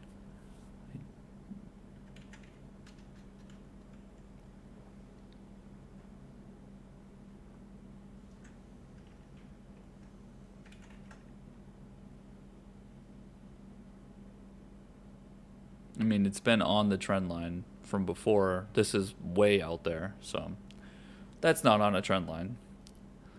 It was on the trend line. You know, you could see multiple wicks in there. The sort of last... It's been on the same trend. However you look at these wicks, it's all the same trend in there, right? This is way outside. I mean, there's not even any price close. Now, if you want to draw through here, that's fine, but that usually means you're in a consolidation. Like if you're going to do this and you're going to draw a new trend line through here, usually that means you're consolidating. Like, I mean, you can try to do that, but this does not connect any prices really. I mean, I guess you can try. You can try to make up a story. I don't know. You can try. Probably not. This whole thing here has so much more to do with the overreaction here of taking profit. And so price is going to climb back up here. That's why I talked about this morning. This candle here is a mistake by the market. This is a mistake. This is overtrading. This is not where price should be. This is where when we make bets, we understand that the market's wrong. This is incorrect. This whole thing was wrong, right? This is overreaction and just retail or something taking profit when it shouldn't be, right?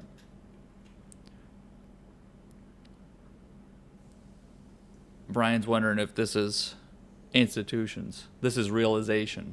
This is realization. This is why we're trading travel through this weekend. Realization that the price should be significantly higher. Yeah, I mean, if it's certainly institutions going long, 100%. All of this trade is... The only other thing it can be here is, again, there's a lot of options. Like, if you go look at... I mean, this is... Half the reason why I know this is going to move is because of the options, but institutions are going to go by the underlying 100%. I mean, this type of move here, this is a squeeze. This kind of thing, I mean, it's funny that nothing ever got like talked about this, but I mean, again, this is a major move for something this large of a cap size to move. Like, it's just not normal. So yeah, I would imagine they want to be a part of it across the board. And we've talked about UAL being a little bit further behind. This chart, you look at it comparatively, it's not even close. Not even close. So, yeah, I'd say they're warming up. And again, this idea, if you're returning to highs and you remove supply, those are the charts you want to go buy, right? You want to go buy something that has room. Whether or not it's going to make something like this move is a different question, but I mean, you would have to expect you're going to get demand everywhere. Just flows, money coming in. But yeah, again, there's a reason why I mentioned travel being the view. Again, if you're an institution, what do you want to buy? You want to buy something that's at a high or at a low that is worth, on everyone's favorite fundamental word, on a fundamental basis, is worth the same as it was a year ago. But it's just 100% cheaper. If you were a buyer 100% higher a year ago, quite literally, you were a buyer 1 year ago when price was 100% higher than it is now, then you're going to be a buyer when price is 100% lower a year later. Like that's the reality. And we get caught up in, this is where we get caught up in all this, where for months you've been doing nothing. This is where the market's wrong, right? This consolidation, that's why we track track breakouts, because the market consolidates a move and then it breaks out, right? Why does it do that? Because it's realizing through that price movement that, oh, okay, shit, actually oh, right, we had a plan in mind. We kind of ran out of buyers over here, right? What happened over here? All that happened was that it's not like an overbought idea. It's that you can only buy so much, and then you need everyone else to see what you see, and if they don't, price consolidates, right? This should continue the trend here, right? It's going to continue the trend here. All of these charts.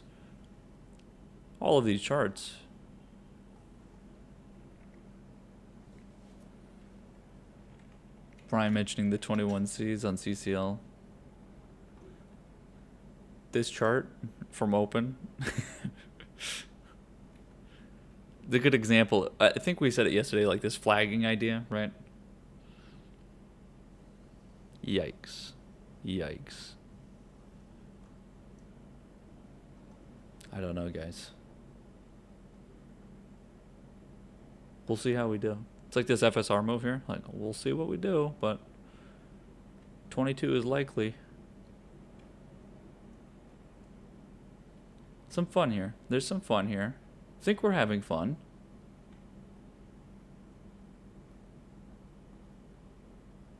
I think we're having some fun.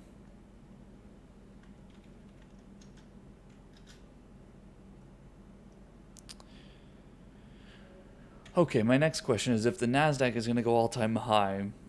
So tech, minus the mega caps, is doing well. Because Google is doing well. But Twitter, they're all doing great, pushing the NASDAQ higher. We're going to get a push from some of these megas. It's kind of beat up. We're going to be able to help EVs or no? Probably not.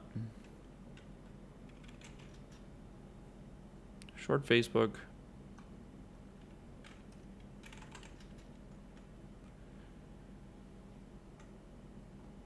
What's something like Netflix?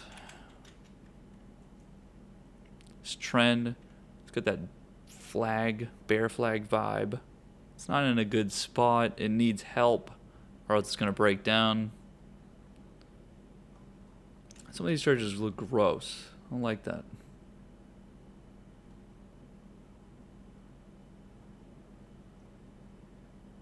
All right, how are we doing on retail stores right now? Let's take a look. Oh, this is such a good price. We are putting this on at close. We're going to make a preemptive trade for sure. Putting this on at close. We talked about the tightening. We were waiting and waiting. These type of charts are going on. Because when you look at some of these others, right, retail stores have continued to do very well, but some of the bigger winners from earlier that started the whole move have have taken some losses, right? But these kind of moves, like, I mean, this is a chart. I mean, the charts that we just recently had breakout, of course, have entries in them. But some of these others that, when we talk about sectors and catching up and converging, some of the big names out there.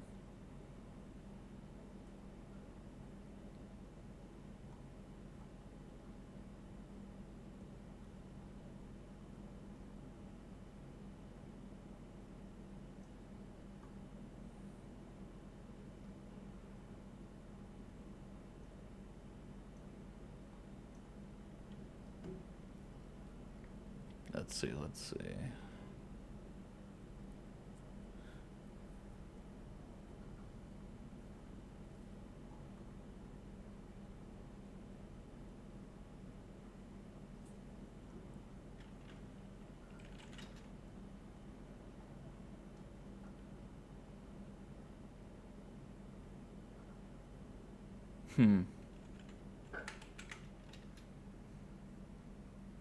Possibilities here. Possibilities here. Whether you're still in this position or not.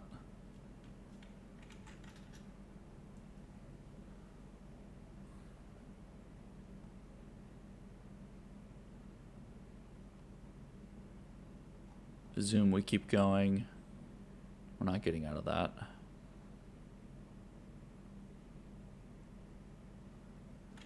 Wrap, we're still waiting. Oh yeah, the other retail store being GPS, of course. Right.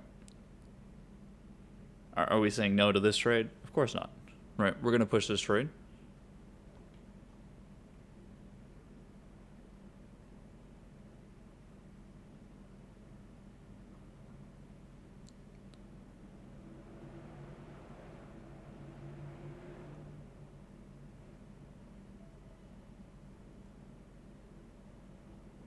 It's kind of an interest, that QCOM chart. Looking a little interesting after the gap.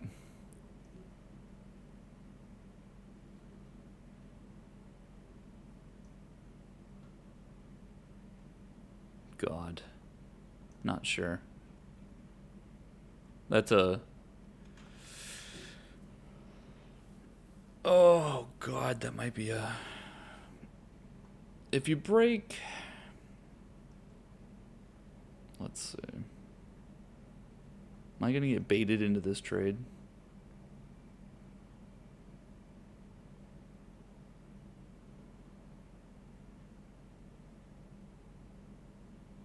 Probably. Probably.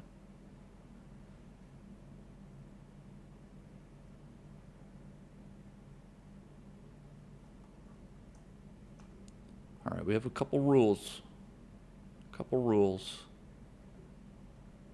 Oops.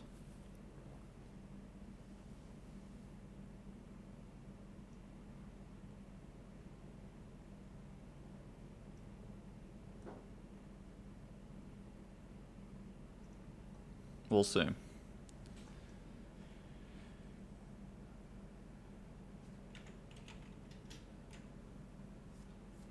Are semiconductors bullish, guys? You let me know. If AMD comes back, oh God. AMD has so many points to make up. It would push the whole thing so far. It would be ridiculous. Again, this sector is ridiculous. This is a silly sector. Because there's never been... I mean, it's one of those funny things where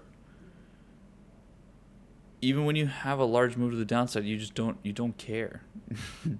Every red candle is a buy day on semiconductors, besides AMD. And we've known because we tried. We tried to buy over here. We tried to buy over here. We tried to buy up here. We've talked about this move here and how we changed. Over here we changed, right? Over here we changed because the rest of the market, this candle here is with NVIDIA as well. We took short-term entries over here. Short terms. Possible. But the 95, again, we flirted with 95 so many times on this chart. We flirted with 95 so many times. And again, this is, we've used all the tools, and we've done very well on the other charts because of it. When the sector's pushing together, we take the trades. When they break out, we take the trades. We captured the NVIDIA trade because we took the breakout, right? Because the sector was also moving, right? Maybe retail's finally going to go buy AMD, right? I mean, I would say that I wouldn't exit your other semiconductor trade to go buy that. That's for sure.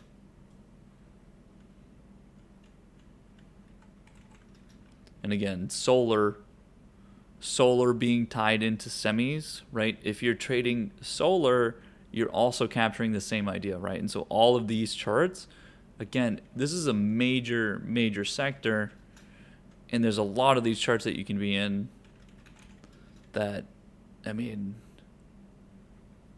they're just better. So, yeah, the Marvel trade's doing fine still. I mean, they're just clear, right? They're just clear.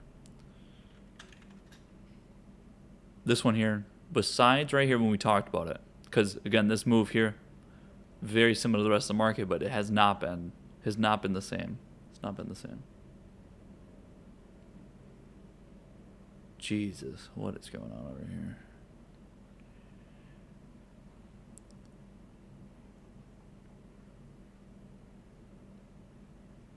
SPR, we're still waiting for. I mean, by wait, I mean we did take the trade, but we are certainly waiting for the actual break. This chart is going to explode.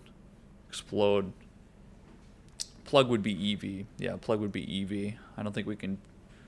We have like clear distinctions between some of these charts. This here, right? What's this look like? Looks like the Tesla chart, basically. And basically EV charts, Blink, all of them. They've all. We have a clear sort of move on all these charts, right? In terms of what exactly is going on. So, yeah, the EV space, and then the companies that work around the EV space certainly are very similar. And then the difference being the new EV charts that we've sort of talked about. These charts had to catch up to the rest of the EV charts, which is why we talked about like the convergence idea of sectors.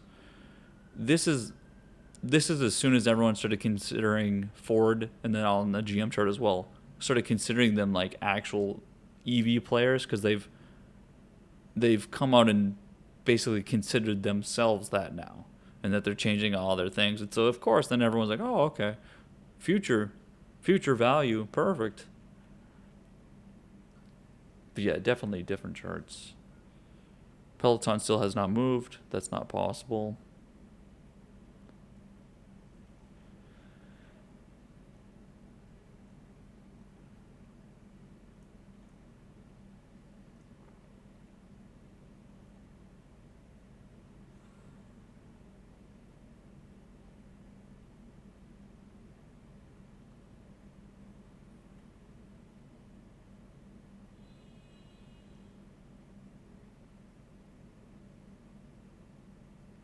That looks like it's going to be hitting 14 today.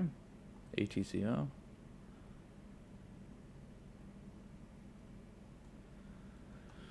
right, we need to see what this looks like. Who and what? Who are the players? Institutions. And how many market makers is the question.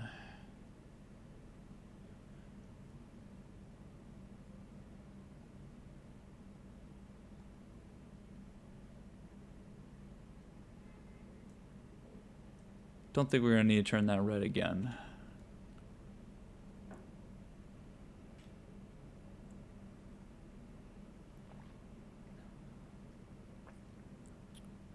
Again, the motto from this morning, just buy something. Just buy something.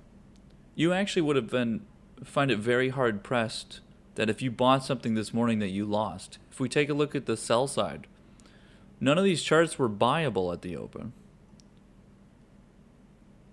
These are charts that are taking profit from larger moves from this week.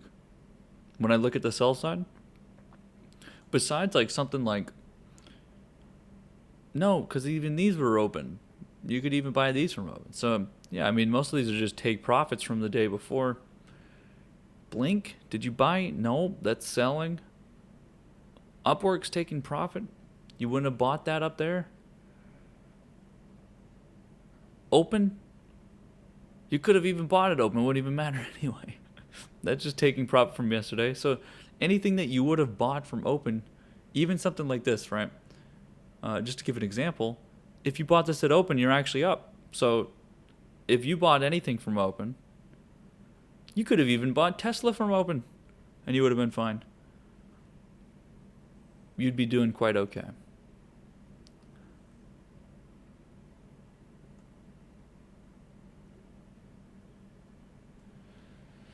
Okay, let's see.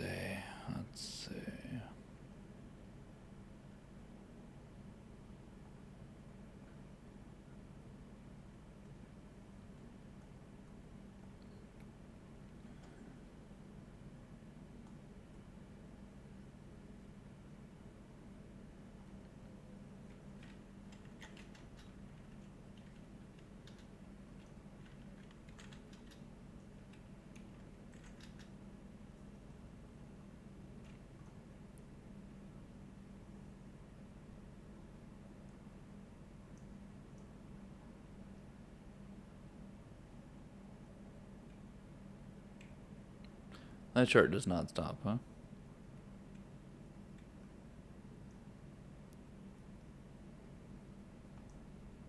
Let's see what we can find.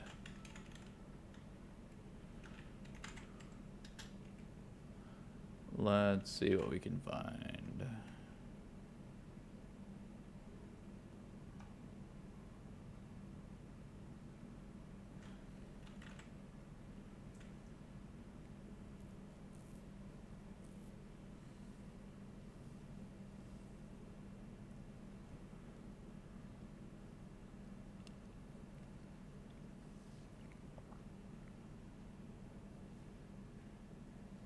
There's a lot of retail in this chart, by the way. A lot of retail.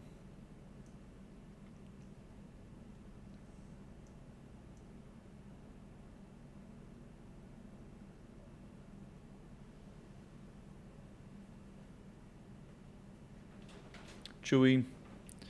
Again, there's most likely quite a few more points coming in here. This tightening here is not exactly taking profit, so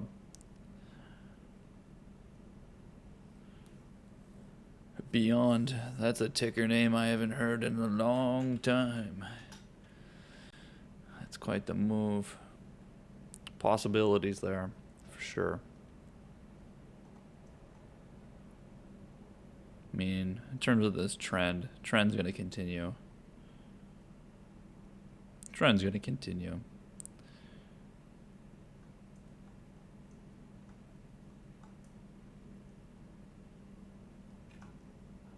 Let's see what we can do here.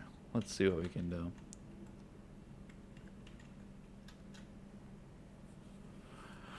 Let's see. Is this a weekend trade?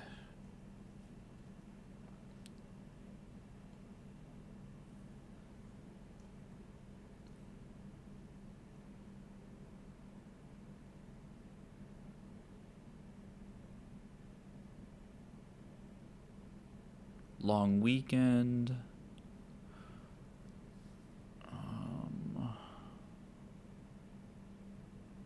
They're down quite a bit. Why are these contracts down so much? What? Did this lose like a ton of IV or something? I'm not seeing it.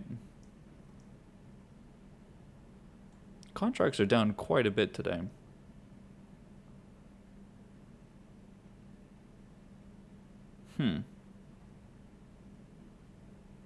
What am I missing here? Let's see.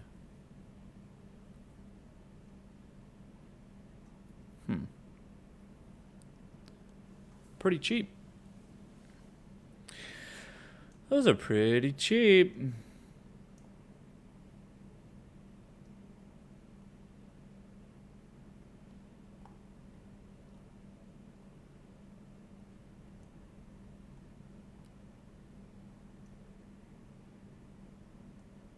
See you later. See ya. See ya.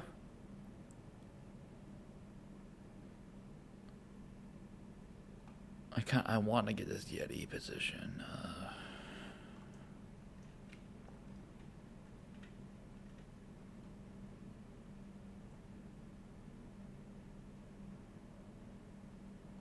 See ya.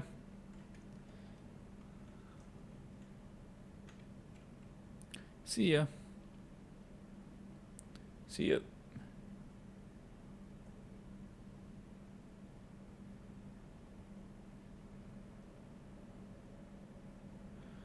See ya.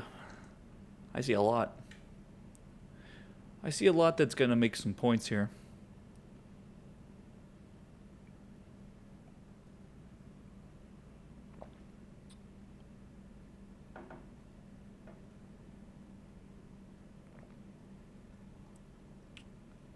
Everything is in such a good spot.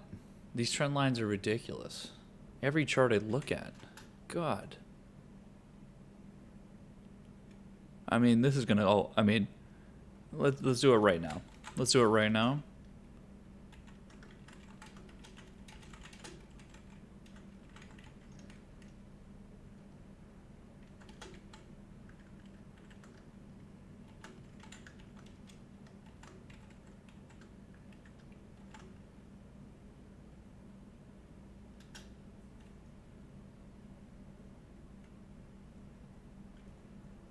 There you go. A little poll for you guys. A little poll.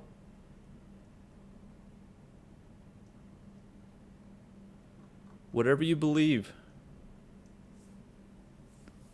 It'll help your fellow traders. Because it's up to them whether the market's going to go or not, right? Good way to gauge whether or not the market's going to go is if the majority of people think something or not.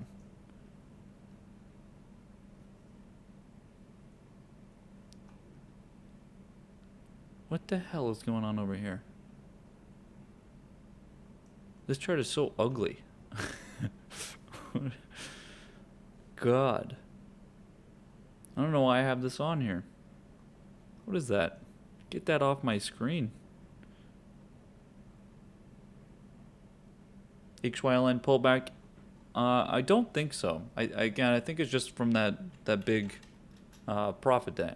From the big day here, right? Historical. You know, you take into context returning to halfway in between the candle on a big buy day or a big sell day. That's what it really looks like to me. I would say that this just continues. What changed? What changed? If you're willing to buy up here, you're willing to buy here, right? When I look at a chart like this,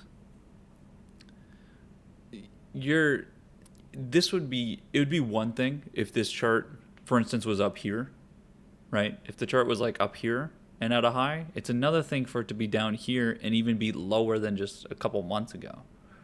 So when I look at a chart like this, I think there's like a significant upside to still be there, and that this candle actually gives it its chance. Because if you do this in one day, what can you do over a week, right? You start to think about some of these things. This is just a trend probably being built that got a little heavy-setted yesterday. But no, I mean, this is a great trade. I think that you just continue this one. You continue this one. This is one of those hard ones that if you took this trade yesterday, for instance, and then you feel like you want to take profit on this, I mean, I don't know how you rationalize some of this stuff of you have to convince yourself. Like, you'd have to just convince yourself to push this position. It's probably not the easiest thing in the world.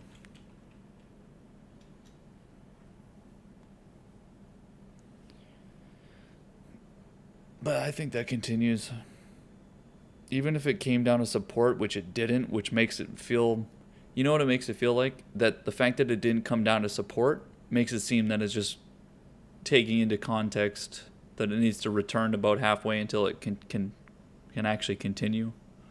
If it pulled down to support, that'd be another thing, but it didn't even do that.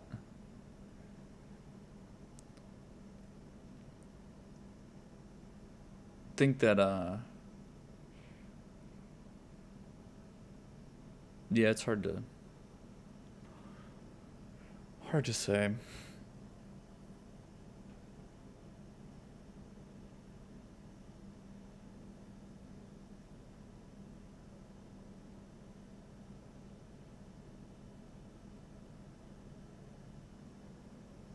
Now, do you break the high of yesterday today? Probably not. Do you do it on next week? Yes, probably. Probably.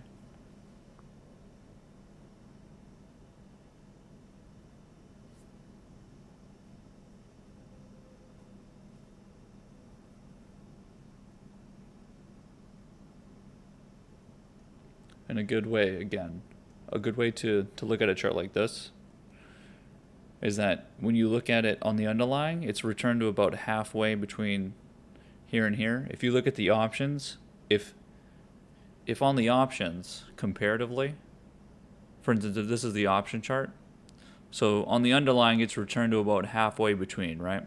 It's like right here. If on the option chart, it's actually only pulled back to like right here and then continued, and it stopped here. It didn't come all the way back. You can usually tell based on that, especially depending on uh, the contract strikes and everything, right? You usually will see this difference as you look through the contracts and you start to look at those charts, and you'll see where that speculation is that it's actually going to reach there. And then this is where you bring the timeline in of whether or not you're looking at February, March's, April's, and you start to look at these and you see how far back this pulled, and you can tell based on the speculation what everyone's thinking, right? And so if you see an option chart that looks like this on a move like this, then this is just a quick take profit, right? Quick take profit before you continue. I'm sure you can see that on the charts. And then a lot of that again is not even based on the underlying. It's all the volatility involved too.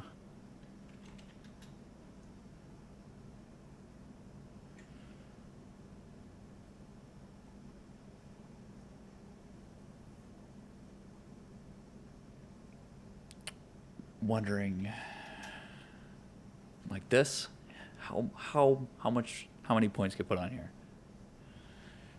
Right? How much does this retrace today?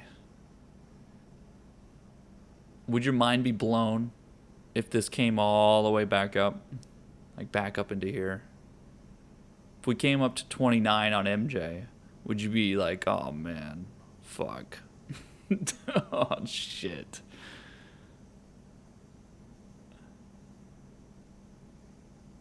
Only thing blowing my mind is how was a day early on the transition. There you go. Did you take profit here? That dirty candle? That hanging man? I hope so. I would hope so. I mean, first of all, I mean, you have serious diamond hands. If somehow you get this gap up and you're holding through all of this, you have the craziest diamond hands in the world. Doesn't even make sense. You wouldn't do this on any other chart. You only do it if you're like hype trading, where you're like, oh yeah, I can hold through this shit. No problem. This is not a problem at all. Everything's fine. Like there's no point. This is where you're just like changing up. You're rationalizing different things for different charts, and you're just like making shit up at that point. If you're holding through there, HYLN has joined the Reddit scene. Oh God, we're a part of a meme now. Jesus, maybe we should get out of that trade. Oh no. But yeah, that pot stock thing. I mean, I can't imagine that.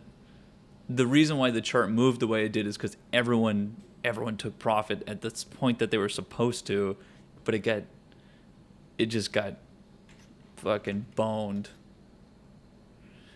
HYLN is getting some Reddit memes. Let's take a look. if Reddit's involved, we're going to have a whole new crew of people to sell to. Can't wait. Pop us up here. Give me some sellers. Give me some sellers up here at the 30 mark. How about up here? You know, they're just looking at the chart over here. They're like, oh, yeah, this is good stuff. They're going, oh, about 200% we could make in here? Oh, okay. It was pretty good. That's all right. Put us on Reddit. Pizza. Interesting. PB. Whoa, man. Don't get me too excited on this Baba chart, man, okay? Alright. Home builders continue. We're pushing those over the weekend. Again, those are long positions.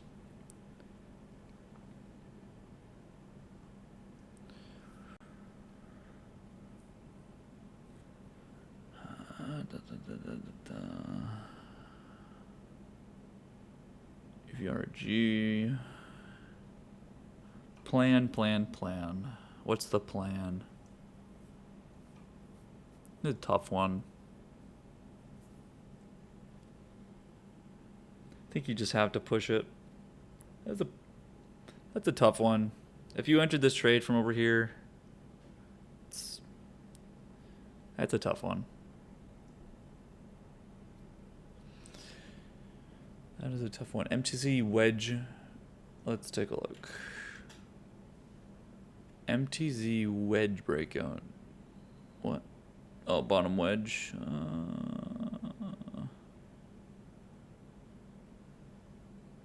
I don't.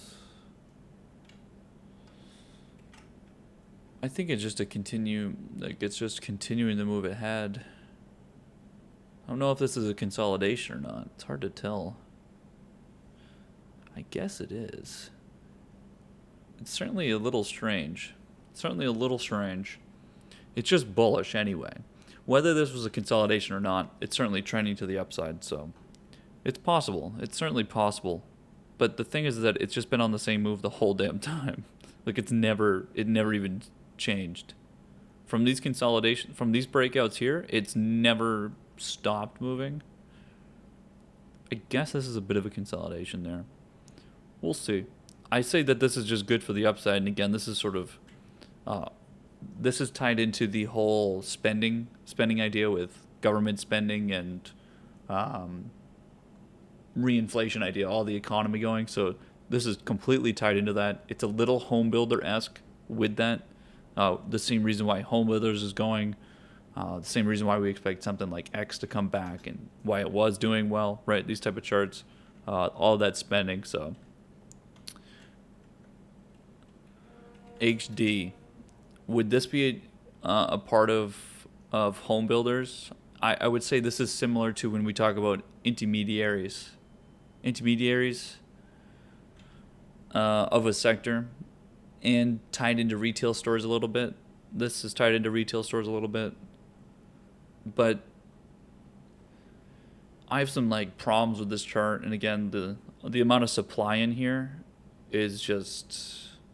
I mean, look at we've done this thing a few times now where we take this trend line and bring it over, right?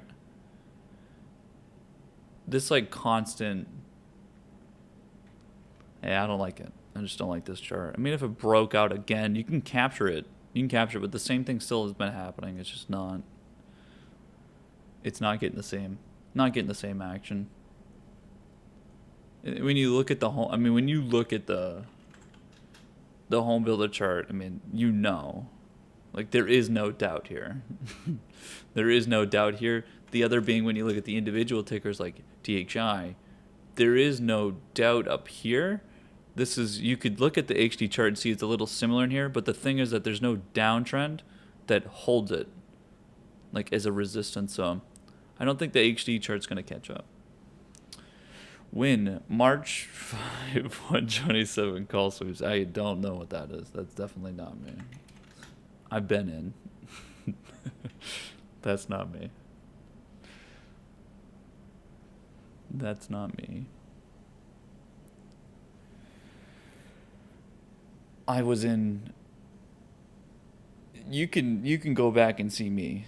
You can easily go back and see me because I follow the same rules every time and I never change my strategy. You can go look back over here and then go look up here and you find me.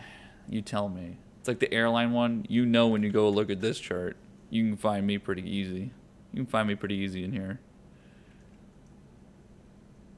Neo going. Okay, well that would be interesting. Let's see. Okay, it doesn't look like it's going, but nice try. You got me.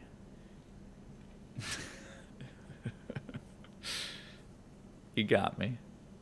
I see the 5-minute candles here, but no. No.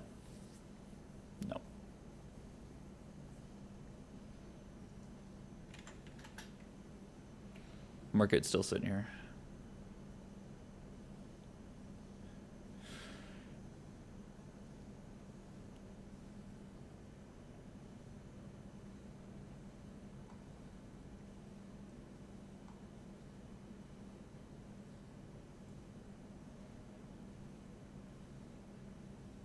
Chewy continues again.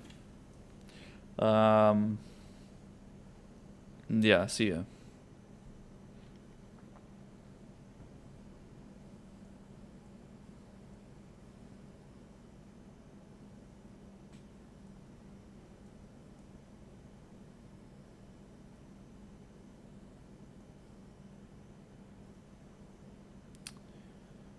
Chegg continues. What are we gonna do here? Again, I talked about this level up here, the 119 and a half. What I'm wondering is if I should do something there or not. I just don't know. Don't know. I think it's going to happen, so that's why I'm sort of preparing. Pen.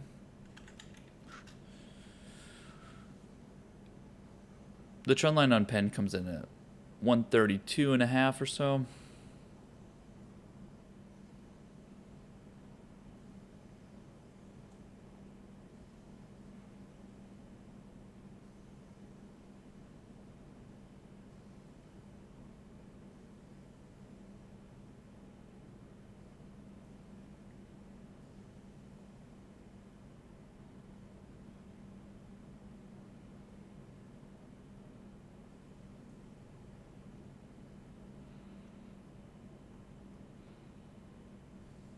Yikes, yikes. Keys, what? 160 on keys today? What do you think? Maybe more? Okay, maybe more.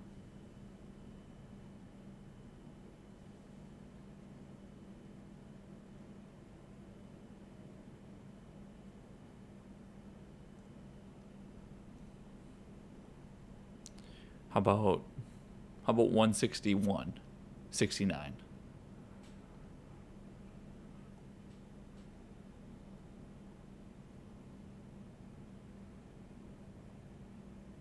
Something like that sounds about right.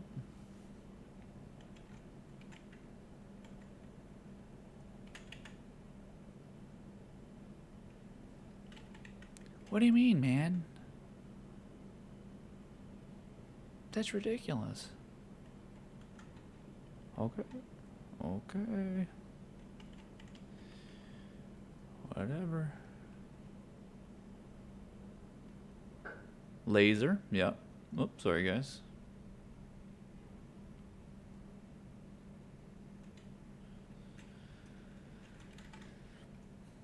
Laser's been continuously a good trade.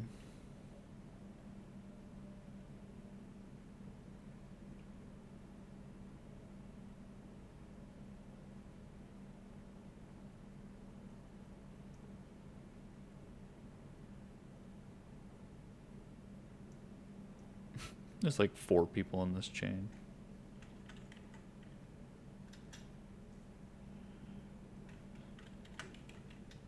Oops. Lays T. Oh my god, I can't type. Wrong keyboard. Laser. Laser.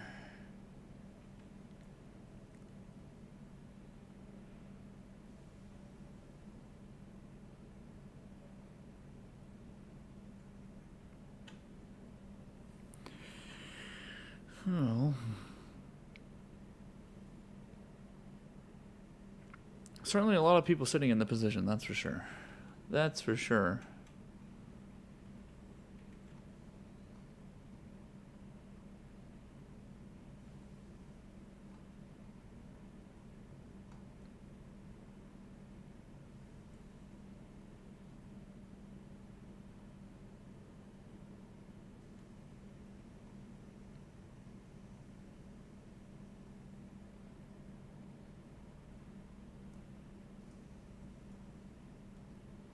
Okay. Let's bring it over to the SPY. Bring it to the SPY. Let's see this move into action. See it live. That's the high here. It's 11:30. Going into lunch.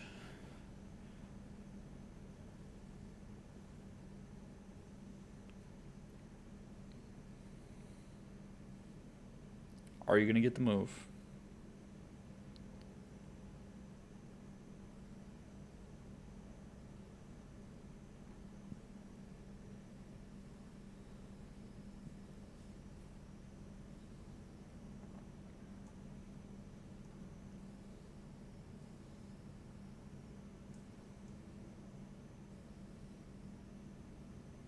The doubters.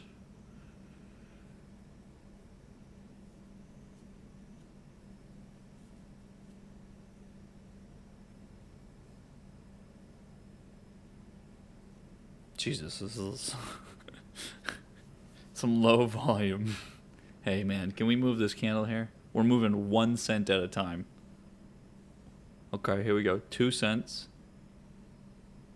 4 cents. Okay. We're at 55 cents. Okay. What is this spread?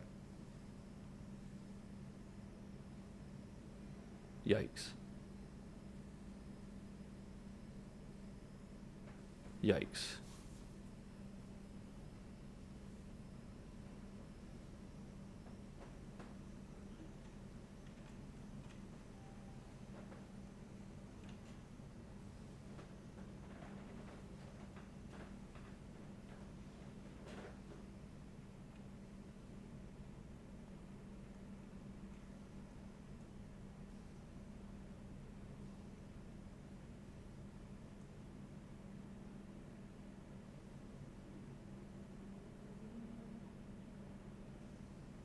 That spread right there is ridiculous too.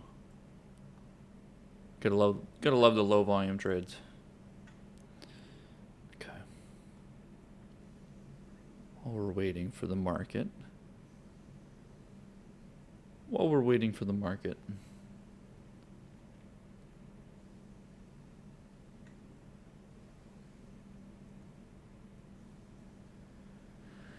Oh boy. CRNT.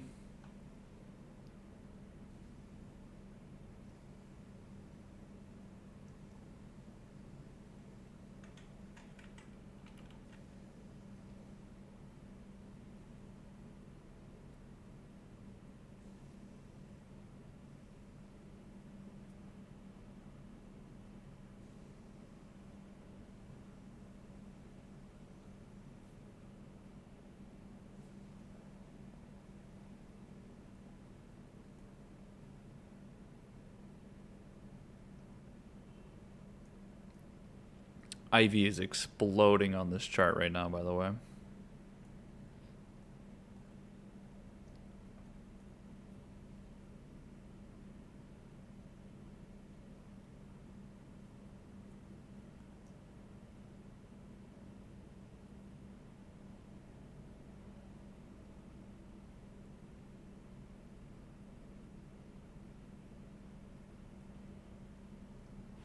What am I seeing in the bullshit channel right now? If you laughed at the people who never took profit in GME, but refused to take even partial profit in your Tesla investment, look in the mirror. T-Money with the vibes. Good point. But who the hell is still in that Tesla trade? Yikes. Yikes. There's a lot of discussion about drinking in here. I get a feeling there's some drinking problems.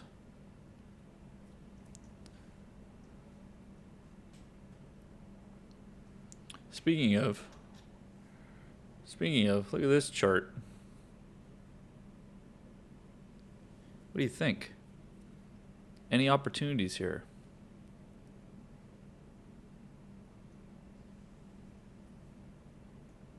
I just shuddered at that bud chart, says Ekton.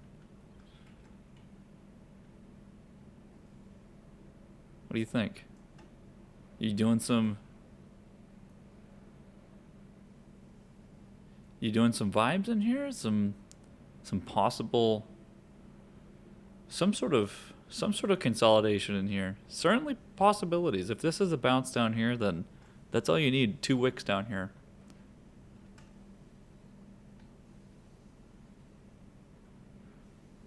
Possible.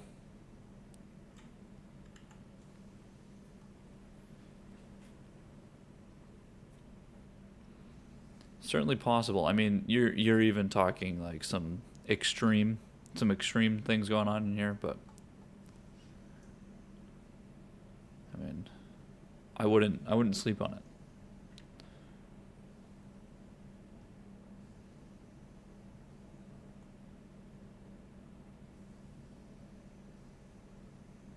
What do you think? Monday gap? Monday gap?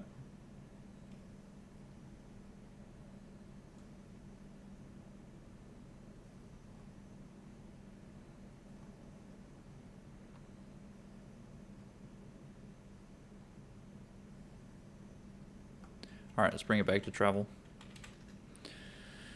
Let's take a look. The lunchtime. Let's see what the lunchtime pullback looks like over here.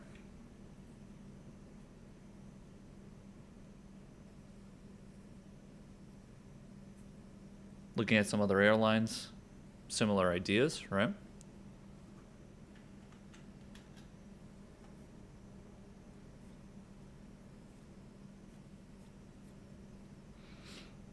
So you bought on support, right?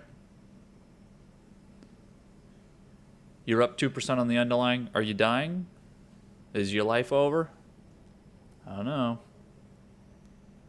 You figure it out.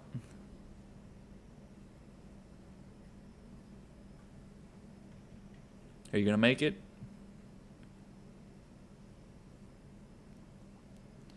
FedEx. We took the FedEx trade. How you doing over here? You know? Where are you going? You going to 278? Going to 278 today?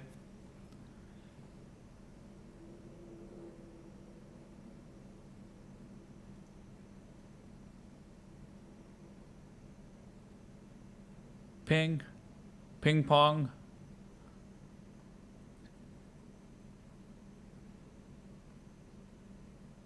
This RDFN chart continues. PayPal. Billy. I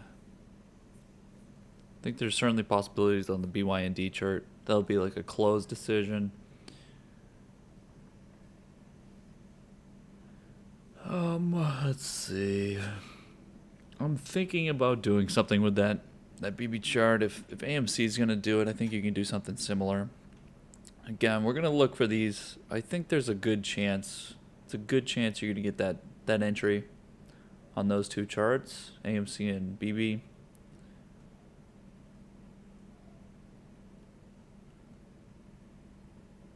Couple ideas. iPod trend line. One of those new starters. In terms of the other charts, I posted a lot of these just recently, right? Those new SPACs. Does this look like those others offering chances? I'm I'm not as big of a fan of this one. Yeah, it doesn't feel as good as the others. If it held this trend line, what happens here is if you get, oops, when you get it like this where you've got the obvious trend line and then it breaks down, this means you're in the consolidation, right? You're actually in the consolidation right now. So then when you look at the price over here, I mean, obviously that's what we're looking at, but this here, you don't know how much further this can go, right? The trend line could be down here. So you gotta wait.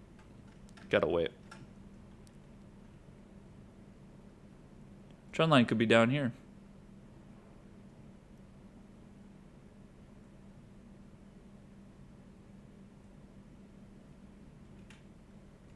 I would say that this is the trend line here.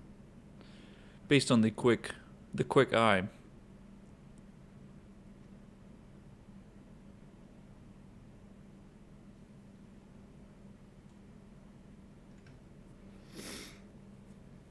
We'll keep it in the mind. Again, I know everyone's getting hot in specs. I posted all those new recent specs.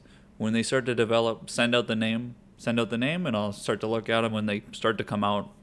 Obviously, I'll post them. The problem with this one is volume, right? This obviously doesn't have much volume based on the price action. This is like, you can tell that the trading in here are just the same traders from over here. This is not. This is pretty low. That looks like pretty low volume.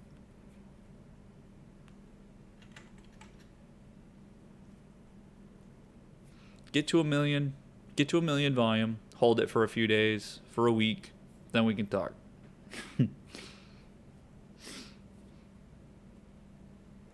Met says, hey, it's my birthday weekend on. I'll drink all the beers.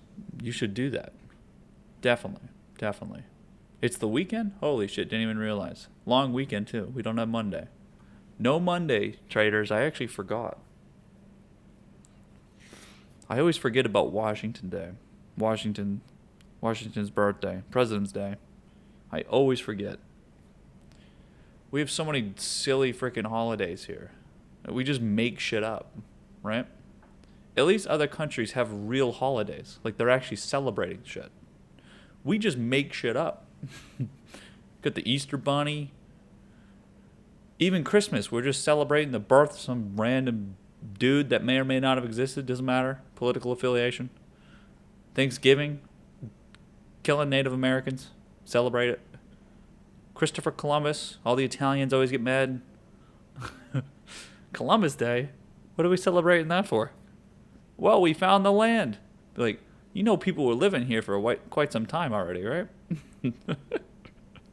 No. We celebrate when we came here. Oh, okay, you really mean we. Hard we there. Dumb holidays. Excuses to drink, take work off. Everyone needs a break every now and then, I guess.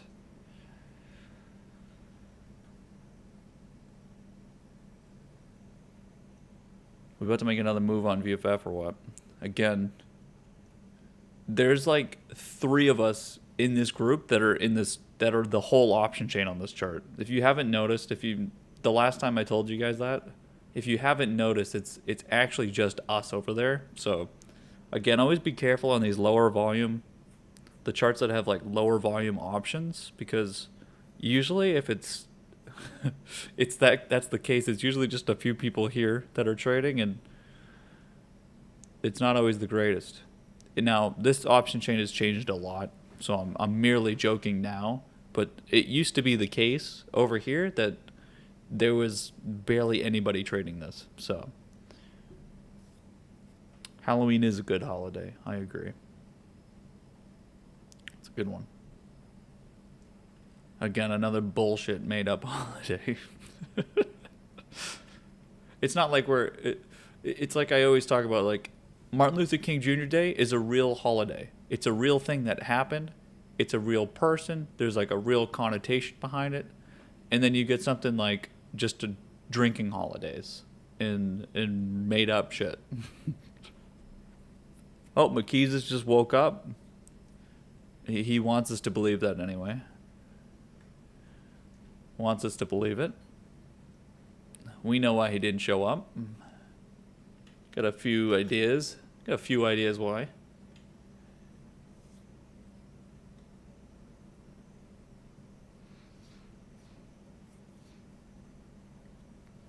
URN resistance. Obviously, this chart, watching from open, this is again, when you think about this chart in this trade, you can see it. You can see it.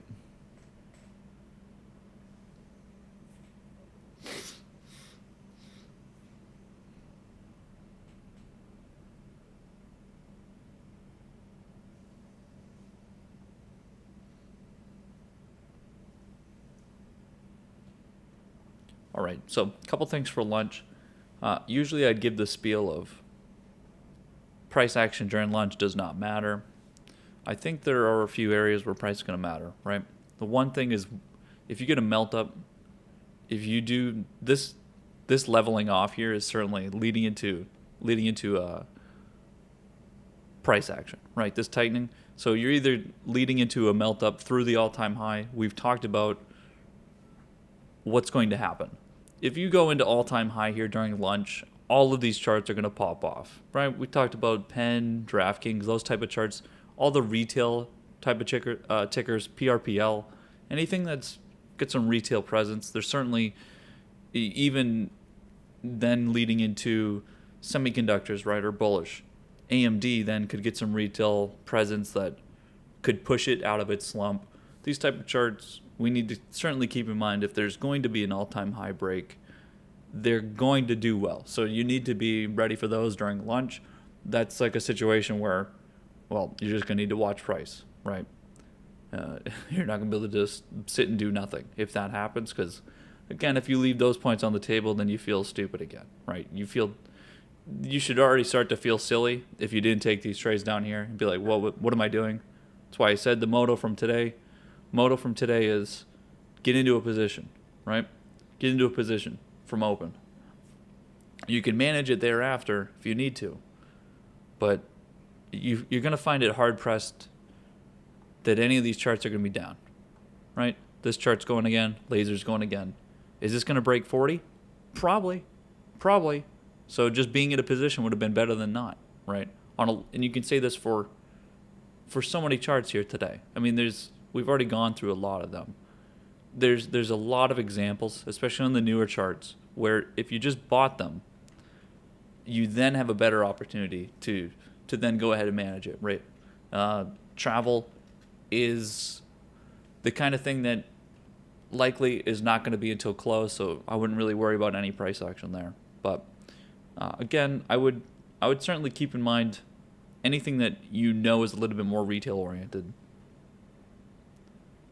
Lunchtime is likely going to be a little exciting, a little bit of excitement. Don, can I get your thoughts on PSTG? Pure Storage Inc. Well, I can tell you that this chart has been going up. Certainly looks bullish. Let's see what we got. It's a very interesting consolidation here. When charts have this type of consolidation, not the biggest fan. Not the biggest fan. This move has certainly been trend setting. It's not continuing any trend here. So there is a bit of a problem in this chart. The problem, first of all, is the consolidations. This consolidation in here just looks like no one wants to be involved. No one wants to be involved. And then this trend, all these trends have different. Take a look at this. I'm going to draw some different trend lines in here. You've got about, let's see. How many different trends do you have on this chart? You've got so many different damn trends on this chart that it's going to be pretty damn hard to figure out what exactly you should be doing. Now, maybe this is going to be the main trend through here. So let's go ahead, remove all these other damn lines. Looks like this is going to be the best you can do. let's see what we can do with this trend. Let's see. So if this is the trend, which it does look like that's probably your best bet, then those are consolidations. I'm looking at the chart still because it does seem a little interesting. Might be a little hard for some people to figure out. I mean, it's just not, they're not patterns, right? They're just not patterns. But possibly up here now. Now you're getting into something. I would say now it's becoming viable a bit. This is not, nothing over there is, but you're certainly maybe coming into some ideas over here. So it's, I mean, it's obviously bullish. It's heading to the upside. But there's never been like a true clear break other than what just started here, I would say, right? Other than over here in this break, that looks like it's been the first chance. So, hey, the chart now maybe is certainly viable. So I would say watch it. If it breaks, I mean, you can see this here. This break here is like your first break and it makes sense. Over here, it would need to be something above the trend line here. You don't have any clue where the other trend line comes in. I mean, I guess you can use this gap here. It's probably the same line. This idea up in here, so maybe that's your next level of resistance. Maybe you have some room, right? But again, it's a little steep for my taste.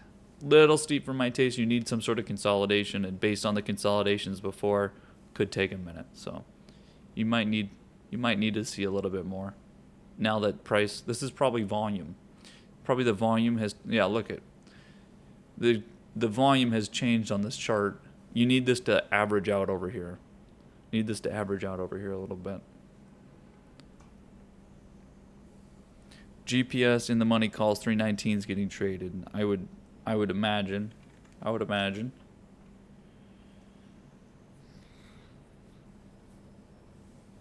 mean, remember, everyone already started trading this chart way back in here. All of this price movement in here, right? All of this price movement in here is because everything started getting traded. This chart, the difference with this chart and why it's more interesting is because of this gap. And so all of the other charts that we're trading all during this time, this thing had to consolidate the whole move. And so the volatility, once it finally came in, just, I mean, everybody got excited over there. You look at the other charts. All of these charts were just trending, right? These charts were just trending, sort of, you come look at some of these other charts. None of them had that problem. Yes, doesn't it look like the GPS chart a little bit in here? But guess what? It didn't gap down a significant amount and get blown up. Obviously, rotation day was insane for most charts, right? November 9th candle. Every chart, you can usually find the November 9th candle pretty easily, right? That's the November 9th candle. The rotation day of infamy over there. But still, the price movement over here on most of these charts all got excited up in here, right? Got excited over here, and GPS is pretty far behind. So if you're getting in the money contracts, that's institutions, right? Institutions buying up in the monies. If they're willing to buy up here, you're willing to buy over here. So again, the whole idea with this chart is that there's significant pressure to push price back up here, which, you originally look at this target and this idea might seem a little extreme, but if you think about where price is, this gap, everyone should be buying up everything in here, right? It doesn't even make sense for price to be down here just due to a supply change, right? The supply gets shifted and now it's down here. I mean, it doesn't even make sense. So absolutely. And even over here, this is why there's a ton of, if you go look at that chain, there are a ton, probably still in the Februarys. There's a ton of Februarys out there from this action over here because it felt like coming out of the Georgia election when we all started going bid on everything, that was it for most of those positions. Let's see, is the market about to go? Let's see. Before we take a break here. This is getting tighter and tighter. It should technically make a move. Should technically. Volatility is not doing us any favors, by the way. Volatility is not helping us. Need a little bit of volatility.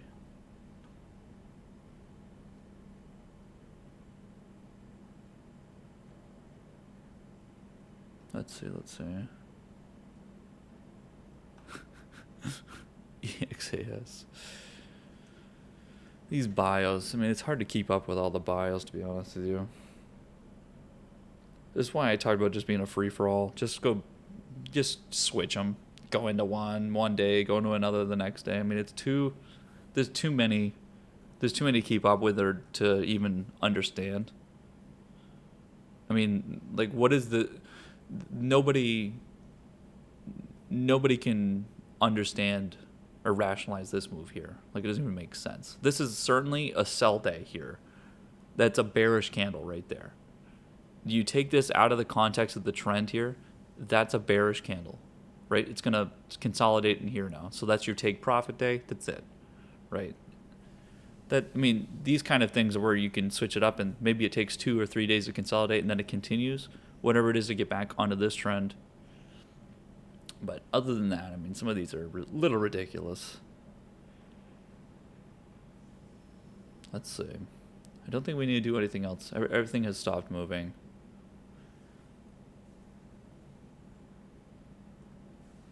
This Huya chart.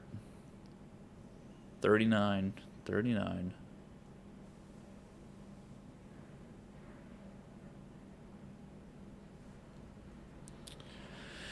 LSU says he's going the wrong way. Must be from Europe, driving on the left side of the road. Is he still... Oh, by the way, that chart turned. What's going on over there? It looks like the SPY chart. All right. Forward trading on support. So again, everything is going to come down to whether this is... Obviously, we're just trading flat for right now. Just trading flat, tightening. A move is going to be made. A move's going to be made. Everyone's likely going toward the long side. What's happening during this? Everyone's buying calls, speculating upside. If that's not going to happen, then it's going to be a violent move. So obviously keep that in mind. But tightening here should lead to a move. Again, we are right there at the all-time high. I mean, it might even be the all-time high on the actual index. Who knows? Could be there. Again, for lunch, watch those positions. And again, coming into close 230 is when travel is going to be getting the brunt of it. So, even seeing this move here, of course, holding the level. But keep in mind, 230 is going to be hot. So, might start a little early. If we're going to be making a move, it's going to start a little early. So watch for the institutions. Again, watch for the angle at which everything's trading. You know what I'm talking about, where price is just trading one way and you can tell who it is. Keep in mind those charts where it's retail, the little bit more of sort of sporadic trading. Keep in mind if that chart is institutions, where you can just push that trade over the weekend. And then some of the retail charts that might be a little bit, too spicy to be pushing a long position. Maybe some of those you might need to be taking profit on early. That'd be something like bios. Institutions are not pumping up the bio plays. That's all retail. They're just buying up all kinds of shit, right? So keep in mind what we've been talking about with transitions as well.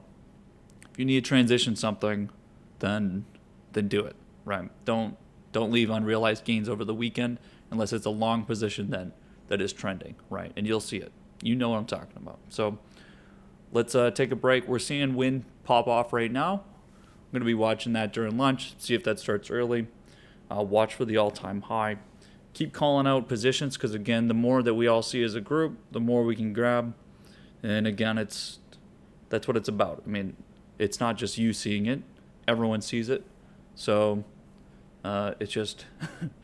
you see it and call it out, then maybe everyone else in the group will start buying it. So keep it in mind. I'll see you guys at close.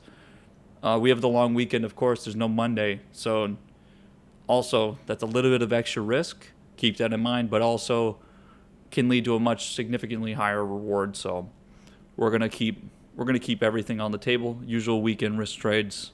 I'll see you at close. I'll probably jump on 3:45. So I'll see you then. Enjoy, guys.